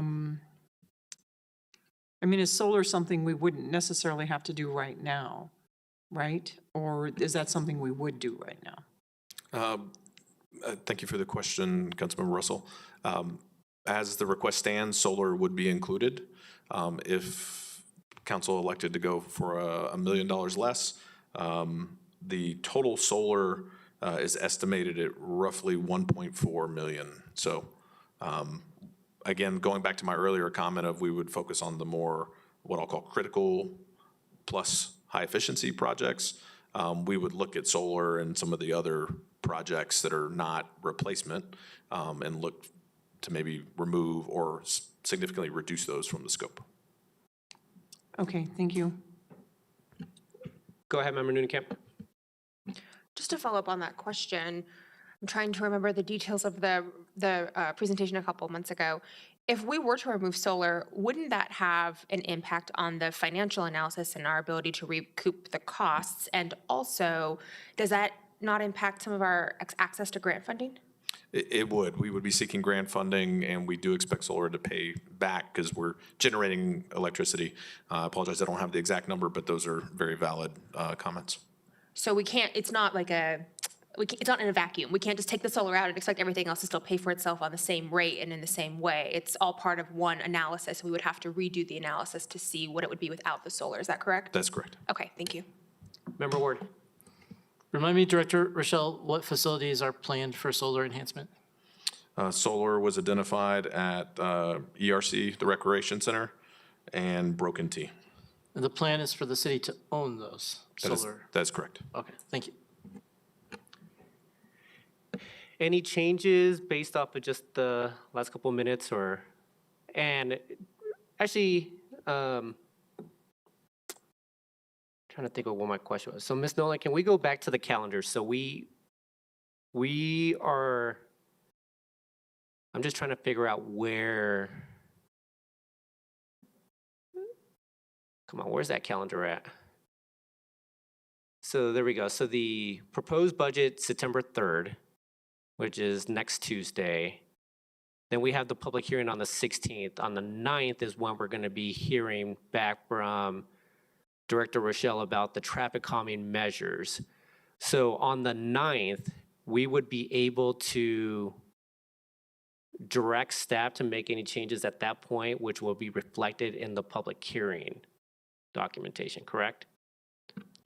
Correct. We would add a special memo to the proposed budget document because Okay. the document will be presented or submitted on September 3rd. Right, exactly. So that's going to be the printed document, and then there'll be A memo an discussing addendum to any it or yeah. modifications. Okay.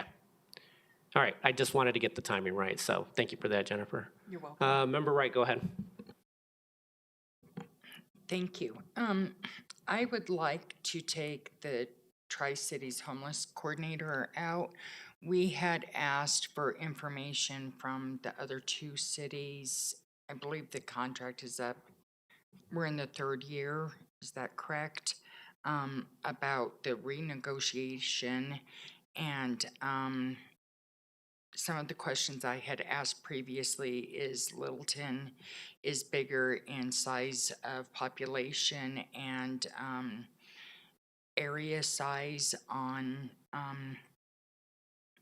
them possibly paying more into for a coordinator if we keep this position.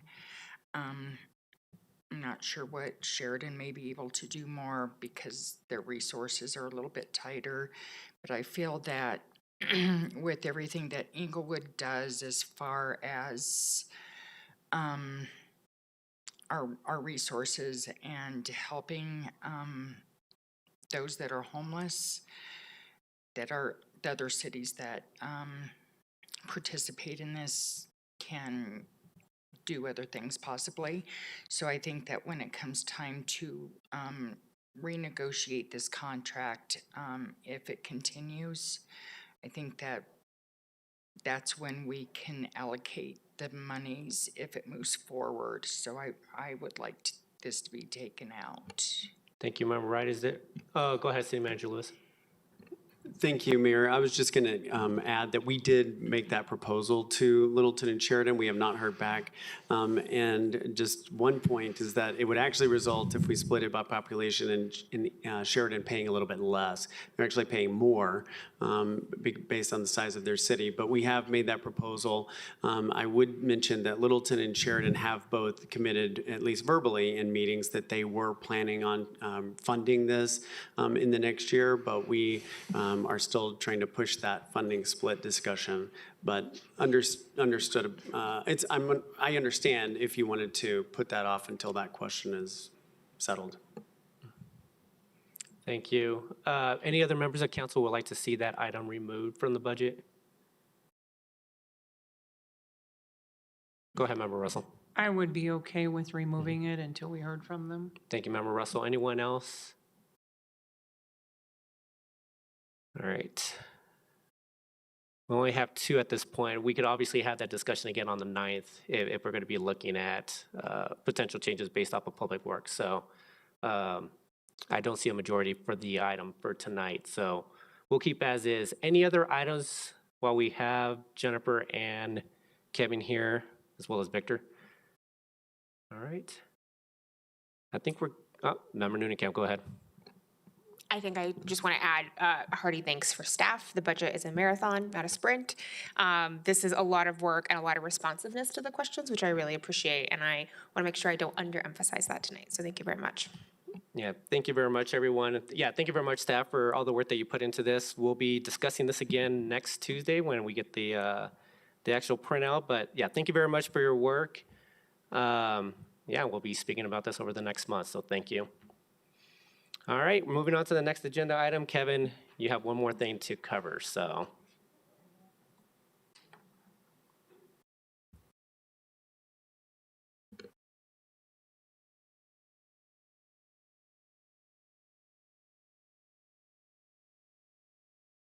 So this is the July monthly financial report. Go ahead, Kevin, when you're ready. Thank you, Mayor. Yes, we'll be discussing the July General Fund Monthly Financial Report. For revenues, we're at 61.2% of budget. That's the same as last year as far as total. Here you see the breakdown of the revenue categories. Just want to point a few of them out. Property tax is actually above what we had budgeted. There was a $300,000 payment from the state as backfill for 2023 legislation. There is still pending legislation and a special session in, I think, happening right now that may impact our future collections. So we'll keep an eye on that. Sales tax, the trend continues. We're flat with last year. And that did influence the proposed budget, as you heard earlier. Licenses and permits are down. There's less development activity this year, but you'll notice the budget, the percent of budget, we are about where we predicted we'd be. Charges for services, there's an increase here. That the new City Center Property Management Program is in place. That's part of that, and then there are also some inflationary items that have increased that a little bit. Parks, Recreation, and Library is having a very good year. They're up about 19%. And interest rates have stabilized, hopefully coming down some here in the near future. So we're not seeing the unrealized losses that we had seen there for a few years. Overall, we're up about 5.6%.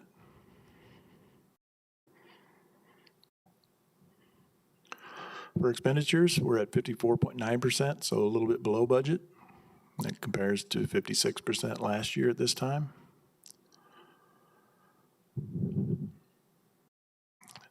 No big items to report here. Human resources, just a touch above budget, but we believe that'll come down. They do have a vacancy right now that they're not going to fill immediately. Information technology, once again, we've talked about this. They pay a lot of their contracts at the beginning of the year, so as we progress through the year, that will come down back towards budget. Fire and emergency management is paid a month in advance, so that we're on track there. There's nothing out of the ordinary there. And debt service, those have quarterly payments, so there's only one more quarterly payment, so we're on track there as well. Here is by category. No big surprises from last month here either. I will point out capital. You'll notice that it's way below budget. The big item in capital for both years is the dedicated sales tax for Public Works for the paving, and that spending is happening right now, so you'll see that come in closer to budget as we go over the next couple of months. So looking at our operating surplus or deficit, Through July, we've got an operating surplus of about 3.8 million.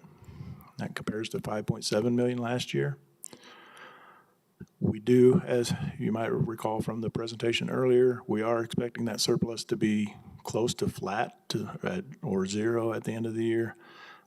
As we go through the year, that revenues come in chunks quarterly, a lot of our revenues, so we just had a quarterly collection, so that's why it jumped up for both years there.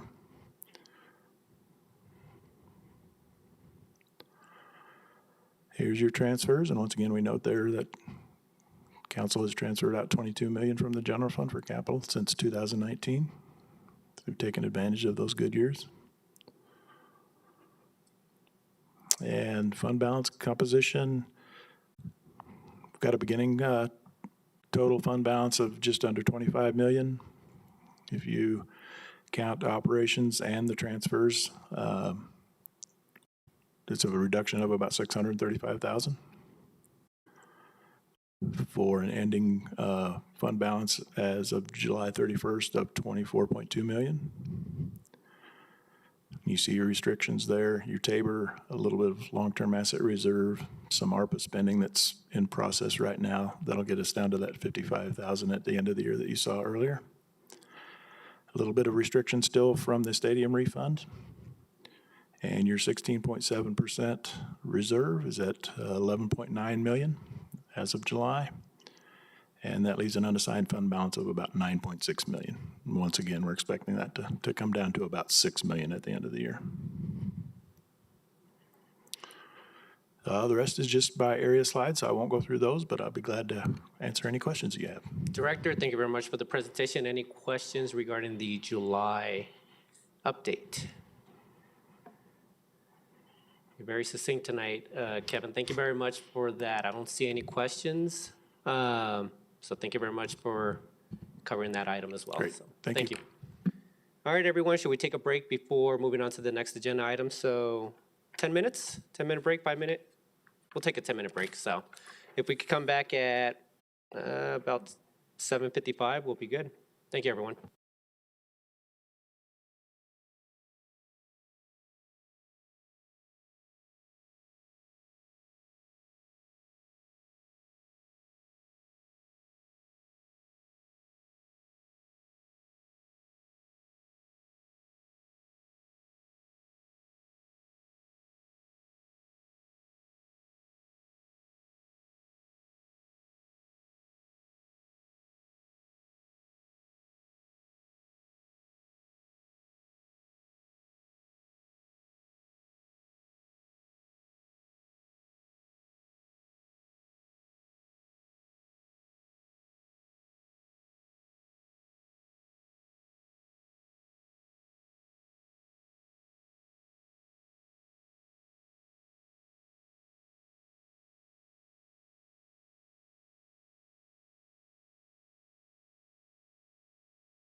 Sarah, are we good to start? We're good? All right, perfect. All right, everyone, we are now back. We're moving on to agenda item 8. This is the executive session in the Pikes Peak Conference Room for discussion of a personnel matter under C.R.S. Section 246402-4F1. So I move to go into executive session tonight for discussions for a personal matter under C.R.S. Section 246402-4F1 for the purpose of annual employment reviews of the city attorney and city manager. Present at the executive sessions are the following people: Mayor Othaniel Sierra, Mayor Pro Tem Joe Anderson, council members Chelsea Noonenkamp, Tina Prang, Rita Russell, Stephen Ward, and Kim Wright, and our city manager Sean Lewis, as well as city attorney Tamara Niles. May I have a second? Second? Thank you, Member Noonenkamp. Can we please vote? Mayor Pro Tem Anderson. Aye. Member Noonenkamp. Aye. Member Prang. Aye. Member Russell. Aye. Member Ward. Aye. Member Wright. Aye. Mayor Sierra. Aye. Let the record show 7 ayes. Thank you. We will now exit this meeting and we'll reconvene in Pikes Peak on the 3rd floor. Is that the best room to do this in, by the way, is the Pikes Peak? Just kind of curious. Okay. Well, I know we can't do it in here, so we'll go upstairs to Pikes Peak on the 3rd floor. So see you all soon. Thanks.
All right, everyone, the time is now 9:55 and the executive session has been concluded. Present at the executive session were the following persons: Mayor Nathaniel Sierra, Mayor Pro Tem Joe Anderson, council members Chelsea Noonenkamp, Tina Prang, Rita Russell, Stephen Ward, Kim Wright, City Manager Sean Lewis, and City Attorney Tamara Niles. I move to close the executive session.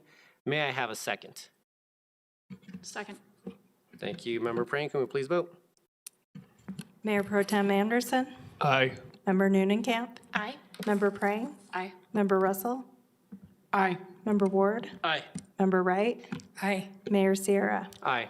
Let the record show 7 ayes. Thank you. For the record, if any person who participated in the executive session believes that any substantial discussion of any matters not included in the motion to go into executive session occurred during the executive session, or that any improper action occurred during the executive session in violation of the open meetings law, I would ask that you state your concerns for the record. All right, and with that, I am moving to reports from boards and commissions or council liaisons. Go ahead, Mayor Pro Tem. Thank you, Mayor. I'll just provide a quick report from Tri-Cities Homelessness Policy Group. The one thing I wanted to report on is that maybe some of you or all of you are aware, I don't know, that Severe Weather Shelter Network is shutting down operations for the year, and because of mainly a funding gap, they didn't get a grant that they needed really to operate for the year.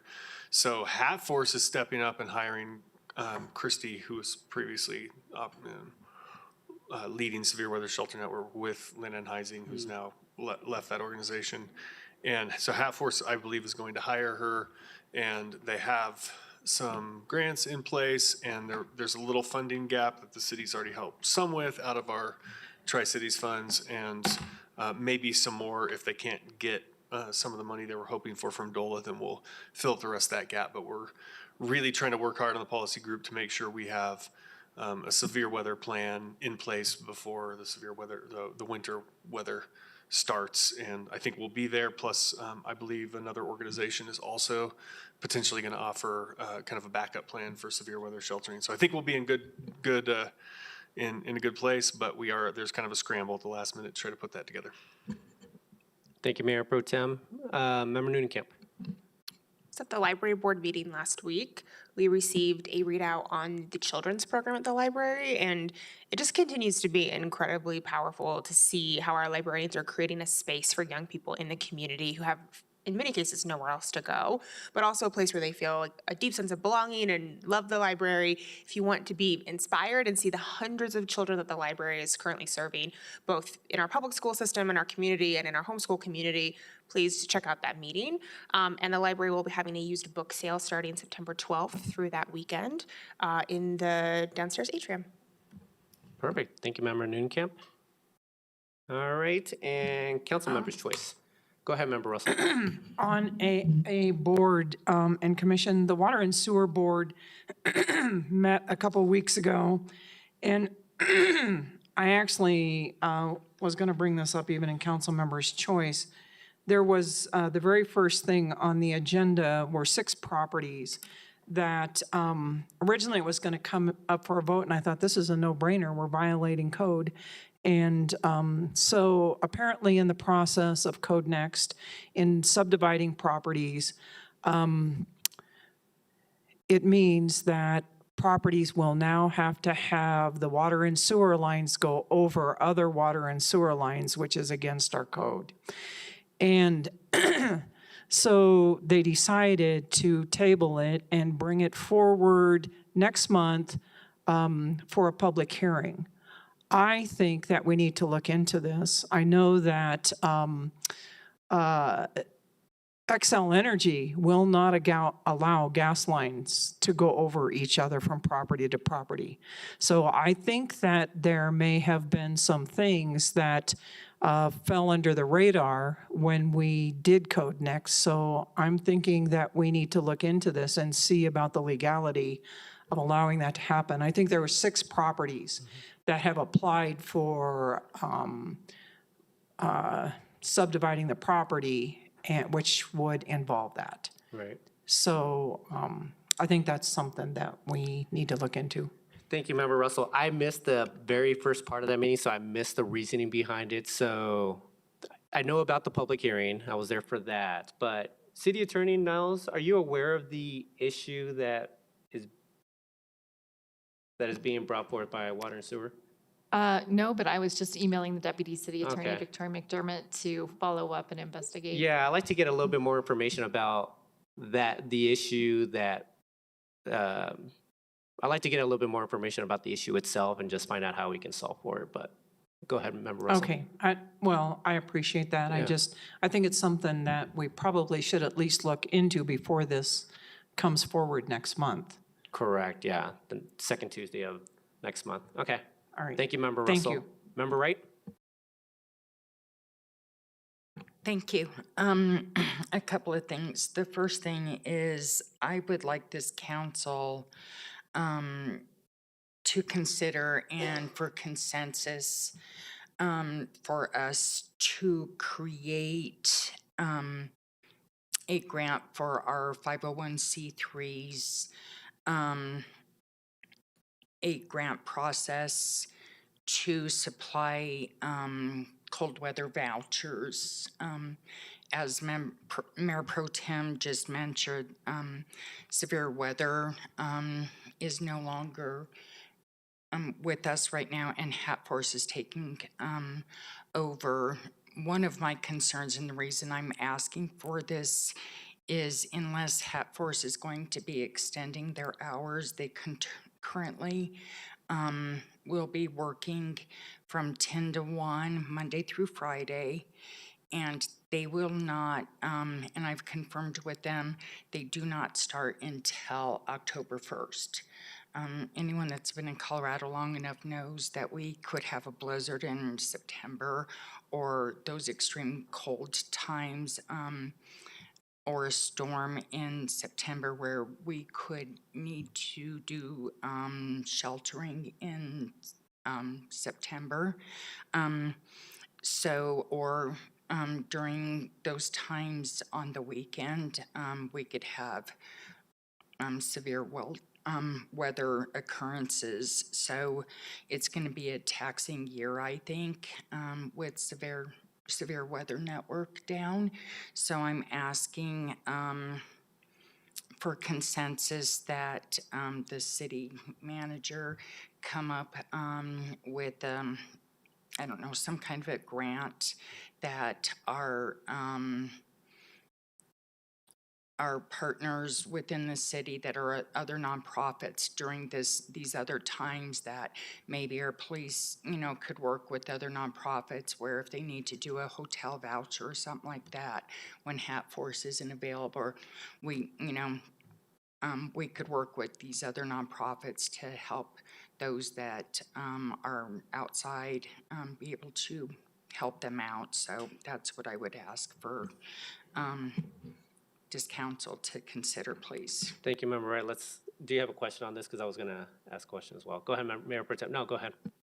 I was just going to say this, I feel like I need some more information because I'm pretty familiar with the severe weather sheltering. I'm not sure I understand what a grant program would do for us, but maybe we could do this as a council request first to see what the need would be and what hole this would fill, because I'm not quite sure I'm seeing it yet. Yeah, I have similar questions because if Hat Force is starting on October 1st. October 1st, they are open from 10 a.m. to 1, Monday through Friday. So Okay. if somebody is not able to get those services between those hours to get a voucher for a hotel or on the weekend, we need, to fill those gaps. So if there's another nonprofit that we're able to get a grant to that could provide monies for someone to get a hotel for, is what I'm asking. Okay. I'd like to see a study session on the item itself. Member Prang? Yeah, I just had a question of clarification. Are you asking us to have consensus to set up a grant program that we would give money to nonprofits, or you're asking the city Yes. to seek grants to No, fund it? for us to set up the grant. We're running out of time. We could have a snowstorm within the next month that people could be out in the cold, because Hat Force will not be up and running until October. Thank you. Member Noonan-Kemp. I'm glad you brought it up. Before I would be ready for a study session on this topic, I would like to see maybe a council request that says, what are the options before October 1st? And what is Hat Force's plan that if there's a blizzard over the weekend, what do they intend to do? I think I would rather, because they might have a plan that we're not aware of outside of their hours to do rapid response. So I would want to do a little bit more of an exploration to find all the information before I would be willing to commit to a program or even a study session on a program. But so it's like, I would like to explore and see where's the gap and then subsequently determine how we fill that gap. Yeah, so I think the way that I'm thinking about it, yeah, what is Hat Force going to provide? You know, are we, if there is a gap in September and if something were to happen, like what is the plan? I also have questions about the churches that were providing overnight sheltering for severe weather events. Are they still able to provide that? I just need to know more information on what some of the backup plans are that were in place prior to this year. And if we're able to get those up and running as well, what does that look like? Well, and I could answer some of that because I'm on the Tri-City Subcommittee setting some of this up. So Hat Force is confirmed. They will not be up and running before October. Right. Hat Force does vouchering for, you know, married couples, you know, people with pets, people with disabilities, those that are, could not be in a shelter because of identity type of, I'm not going to use the right terminology, but they need to be in a hotel. So no vouchers at all for hotels will be available until the beginning of October. I will, the next call that I'm on, I will ask Hat Force that if a weekend blizzard happens or if we have an emergency weather situation happen after 1 o'clock that, you know, the weather people have not informed us on, because it happens, I will ask if they have emergency come up. But from what I have been told in the past, you know, as after 1, they are done, but let's see if that changes because they are taking over for severe weather sheltering. Right. So. Okay. Thank you, Member Wright. Mayor Pro Tem. I just want to be careful not to fund something two directions. If we're helping fund Hat Force with the requisite number of vouchers that we expect to need based on the historical need in Englewood, to then set up another grant force, a grant program that would be competitive with them.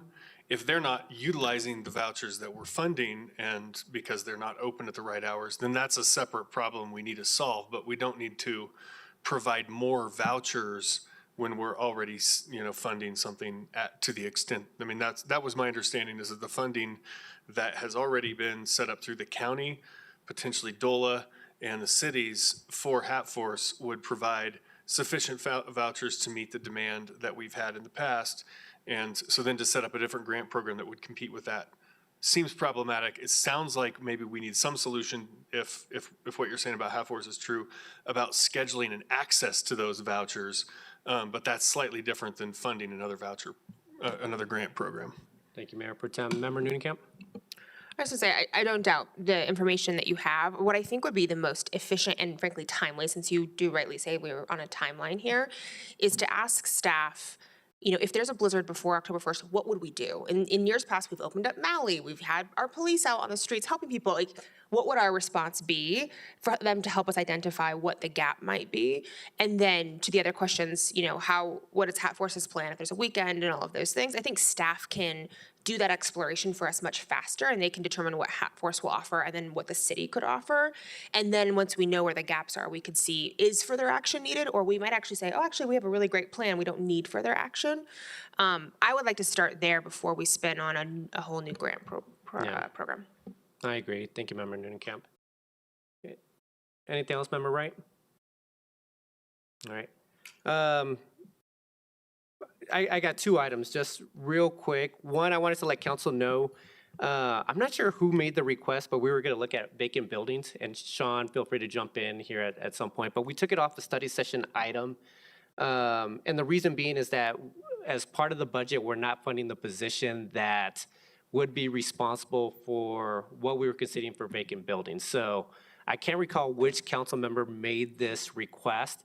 Sean, is there something that you want to add about that? But that's basically the gist of it. We just don't have the staff to look any further into the ordinance or what we were considering for vacant buildings, correct? Correct. Okay. So I know it was a study session item. I just wanted to make everyone aware. Member Ward and then Member Nunkamp. It was me, and I have a problem with that. Okay. Because we could pass a supplemental. We didn't fund a staff member for a function that doesn't currently exist right now. And I feel like we're being punished now for failing to fund that position. I would like to have the discussion about vacant buildings, including whatever resources we need to allocate in order to execute any potential legislation that we might pass. Okay. Thank you, Member Ward. Member Nunkamp. I agree with Member Ward. I think it would be helpful to know what can we do and what would it take, and then for us to decide if we want to fund it or not. I don't think I realized that that's why it hadn't come forward to us. Is it the same role that was proposed from community development to also do enforcement for zoning? Yes, and it was almost unanimous from council, don't fund this, when we brought it to council, so I didn't put it in the proposal. I wanted to fund it, You but I were- maybe was the only one. Yeah, so there was no punishing going on, it was just simply that we couldn't fit additional new staff members into the budget, and that got a cool reception from council. Okay. I know that not everyone wanted to fund it in the enforcement of code, because I was like, if we're gonna do more things, more development, we should have this role. I think I was the only one who said that. I don't think I realized it was also the vacant building program. So it does sound like we need to understand what the scope of the role is and then potentially look at a supplemental, I guess, in a sense, right? So if we, well, have a study session on the topic still, understand the scope, and then have council make a decision on whether or not that this should be part of the budget.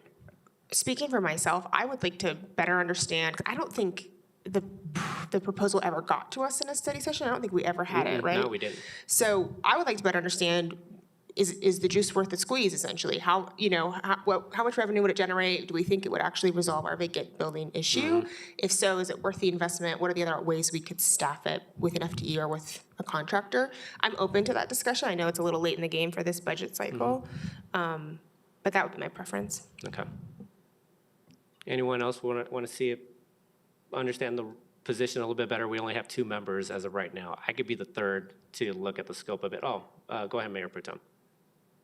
I had my button on for something else, but I'm not that interested in the vacant building legislation, so I'd be happy to let it slip away. All right. Anyone want to jump in? So as of right now, we don't have the vote, so yeah, maybe it's an item that we look at in the future, but not at the moment. Lastly, the one other thing, I do want to just extend a thank you to Tony and her team, just all the work that was put forth by staff for the Englewood Block Party. It was a great event. Great turnout from the community, great turnout from members of the public. I got to meet some of the new businesses that are going to be moving into the city. So just a fantastic job by staff, once again, on the Englewood Block Party. And for the police department, everyone that was involved, thank you very much. Thank you very much to the community for coming out, but had a fantastic time on Saturday night. So thank you very much to everyone that had a role in it. Go ahead, Mayor Pro Tem. The one thing I wanted to bring up tonight is the ranked choice voting thing, since that now can't go on, the ordinance is no longer valid, so it's not going to be on the November ballot. Just to talk about other options there, if it's further out, or if it's writing an ordinance or special, I don't know what all the options are, but I wanted to see if there was consensus on council to bring that to a study session and do more of a, to see what our options are for moving that forward. Mayor Pro Tem, what's the timing on it? Are you looking to get the timing on it for the November ballot this year, or is it just? Is that possible? I don't think that's possible. The only way it would be possible is through an emergency ordinance that has to be unanimously adopted So by that's all not of possible. council. I'm not saying it's impossible, but unlikely. Yeah. Well, okay, to answer your question then, so I would be in favor of having a study session on the topic. at some time in the near future, so. Yes, by Member Noonan-Camp. Go ahead, Member Prank. Did you want to weigh on this issue or no? Oh, That's- yeah, I oh. just wanted to weigh in that I would like to explore it, but I would like to explore it for out years so that we have plenty of time to Okay. have the conversation with the public and kind of address some of the pushback Okay. or public comment that we've heard around it so that we are feeling that we're doing it in a timely and responsible way where we could perhaps get the public around Okay. it a little bit more. Sounds good. All right, so that would be, we'll find a way on the study session, or find a date on the study session in order to explore it. Member Russell. Thank you. I had a person come up to the council booth at the block party, and they had a question. I said, I don't know the answer, but I can find this out. The question is there any low-interest loan or grant monies for ADU construction?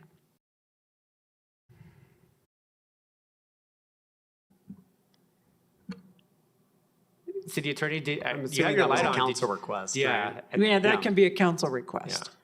I was just going to respond. I don't know of anything that's currently available for that specifically. Right. But community development would have more information. Okay, thank you. I'm of the same thought, Member Russell, but I'm sorry, go It ahead. seems like I had, one more question. I think I probably know the answer to this. There's another constituent sent me a picture of a lot of holes filled, probably by water main leaks, and it's real rough. And I said, I think that's that's the temporary filling, and they will come over and pave over that. Is that correct? Yes, it is. And is that in District 1? It might have been in District 1. I think it might have been on Clarkson or on, it's either District 1 or District 2. That is District 1. The northeast even- part of the city, though, yeah. Yeah. Okay. Yeah, those are, I reported to council the number of breaks we had. At the time I reported, it was 5. It ended up being 8. Yeah. And that was all in one weekend. So our crews and contractors were out nonstop. And yes, we do have temporary patches in a number of those and are getting ready to go back with the permanent patch. So how long, does it take that long do you have to let it cure first? Or it's more a timing issue when they go back to fill it? It's more of a timing issue and a coordination issue with our crew that's already out doing pavement to get that added into the contract, I think is what we're trying to do with that. But I'll check with Director of Public Works, Victor Rochelle, and just see if we can get that sped up. Okay, thank you. And Member Wright. Thank you. I've received some communication from a few citizens asking, is there going to be a communication or something communicated, I guess, about the new council policy on public comment before those rules are enacted, because people are really confused about the new rules. So they're not sure what they're allowed to do, not allowed to do.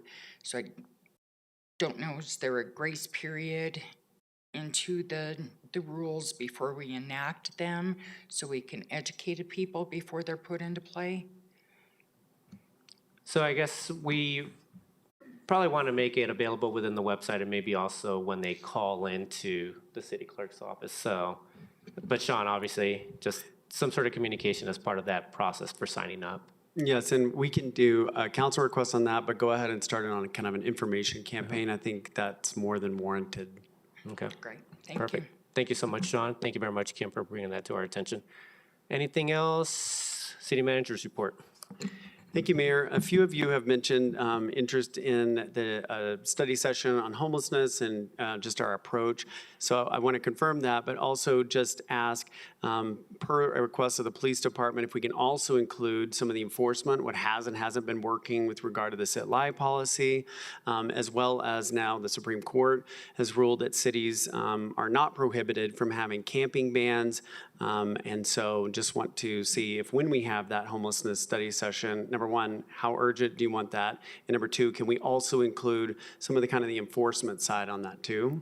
Yeah, I think that would be good. The other things that I would want to know is just, since there's been a lot of change in the structure and the partners that are part of the homelessness plan, just understanding who's in place and who's doing what and what the gaps may be. So I like to understand that, but yes, the enforcement aspect of it as well. I think I saw forehead nods Yeah, in terms of including that. Okay. I think we're good. And then the last thing that I have is sticking with the subject of policing. We are wanting to have a community panel, and I'd love to have a couple of council reps on the community panel. All of our panels, whether they be the community panel, command staff, our leadership team, we have internal panels from the police department, from kind of both the front line as well as leadership. We are going to be having scoring sheets for people to provide input on, and I think it would be appropriate if a couple of council members wanted to participate in that community panel, if you all wanted to, but would just like to have volunteers for that. A community panel on what Sorry, now? sorry, I did not really say it that well. The interviews for the police chief.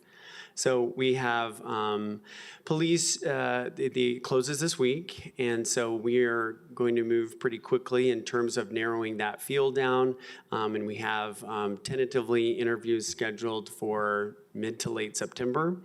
And as part of that process, we really want to involve the community and let, particularly our strategic partners at the school district, in the nonprofit sector, the business sector, some residents as well. And if council is interested being a part of that, we'd like to have a couple of reps if you are. I'll let other members wait. I'm not sure. I don't feel comfortable being part of that panel, to be honest with you. So this is being part of the panel that either interviews or speaks with the potential candidates? Right. The community panel would probably be them providing, just a very brief introduction of themselves, and then have them kind of stationed around the room, and community members could talk to them, interact with them, and kind of get a sense of them. Okay. All right. I would feel comfortable being part of that panel. I feel that this is just more of a staff kind of decision. I feel that there may be more weight by the chief or the potential candidates trying to speak to city council, and us influencing the decision in one way or another, somehow, indirectly. I'm not sure if I feel comfortable with it, me personally, but that's just my initial kind of take on being part of that process. So, but I'll let other members weigh in and see if there's a valid reason to be a part of it. Go ahead, Member Ward. I think if the city manager invites us to participate, it's not dictation, direction, or interference, so it complies with our charter. And I'm actually very interested in having at least some participation, say, or information in the process of hiring the police chief, which I would argue is one of the most important publicly facing positions in the city. So I've wanted to have a discussion about a potential charter amendment which would allow council to advise and consent on that position in particular, if not other director level positions, but that's a discussion for a different day. I'll just say I'm very interested in participating in that, and I would participate if I was offered the opportunity. Thank you, Member Ward. Member Wright? Thank you. What he says, I agree. Okay. That's all that needs to be said. Go ahead, Member Prank. Yeah, I think if we're being invited to participate, it's appropriate to participate. I don't know that I could offer myself up to that, depending on what the structure and, how long the event would go, but having some representation, if it's requested, I think is completely appropriate. So Sean, were you asking for 2 members of council, or did it matter? I thought I heard a couple, but I'm not sure if you actually said like 2, but. Well, 2 not constituting an open meeting. Oh, that's right. Yeah, there you go. Member Russell. I agree that if we've been invited, I too would be interested in participating, so. All right, so I think that there's enough for members of council. I was trying to if members of council feel like they want to be part of this process, then that's fine. I guess we just have to decide what the 2 are, or who the 2 are. And how quickly is this going to be getting started, Sean? We have time in the next few weeks to decide that. So You all I'll- do. Yeah, so I guess can I put it on mayor's choice for next week and just identify who the two should be as part of this process, so. So we'll put it on mayor's choice for next Tuesday. All right, anything else from you, Sean? That's all, thank you. All right, and with that, I believe we are adjourned. Thank you very much, everyone. I will see you guys next Tuesday since next Monday is Labor Day. Have a great weekend. Bye.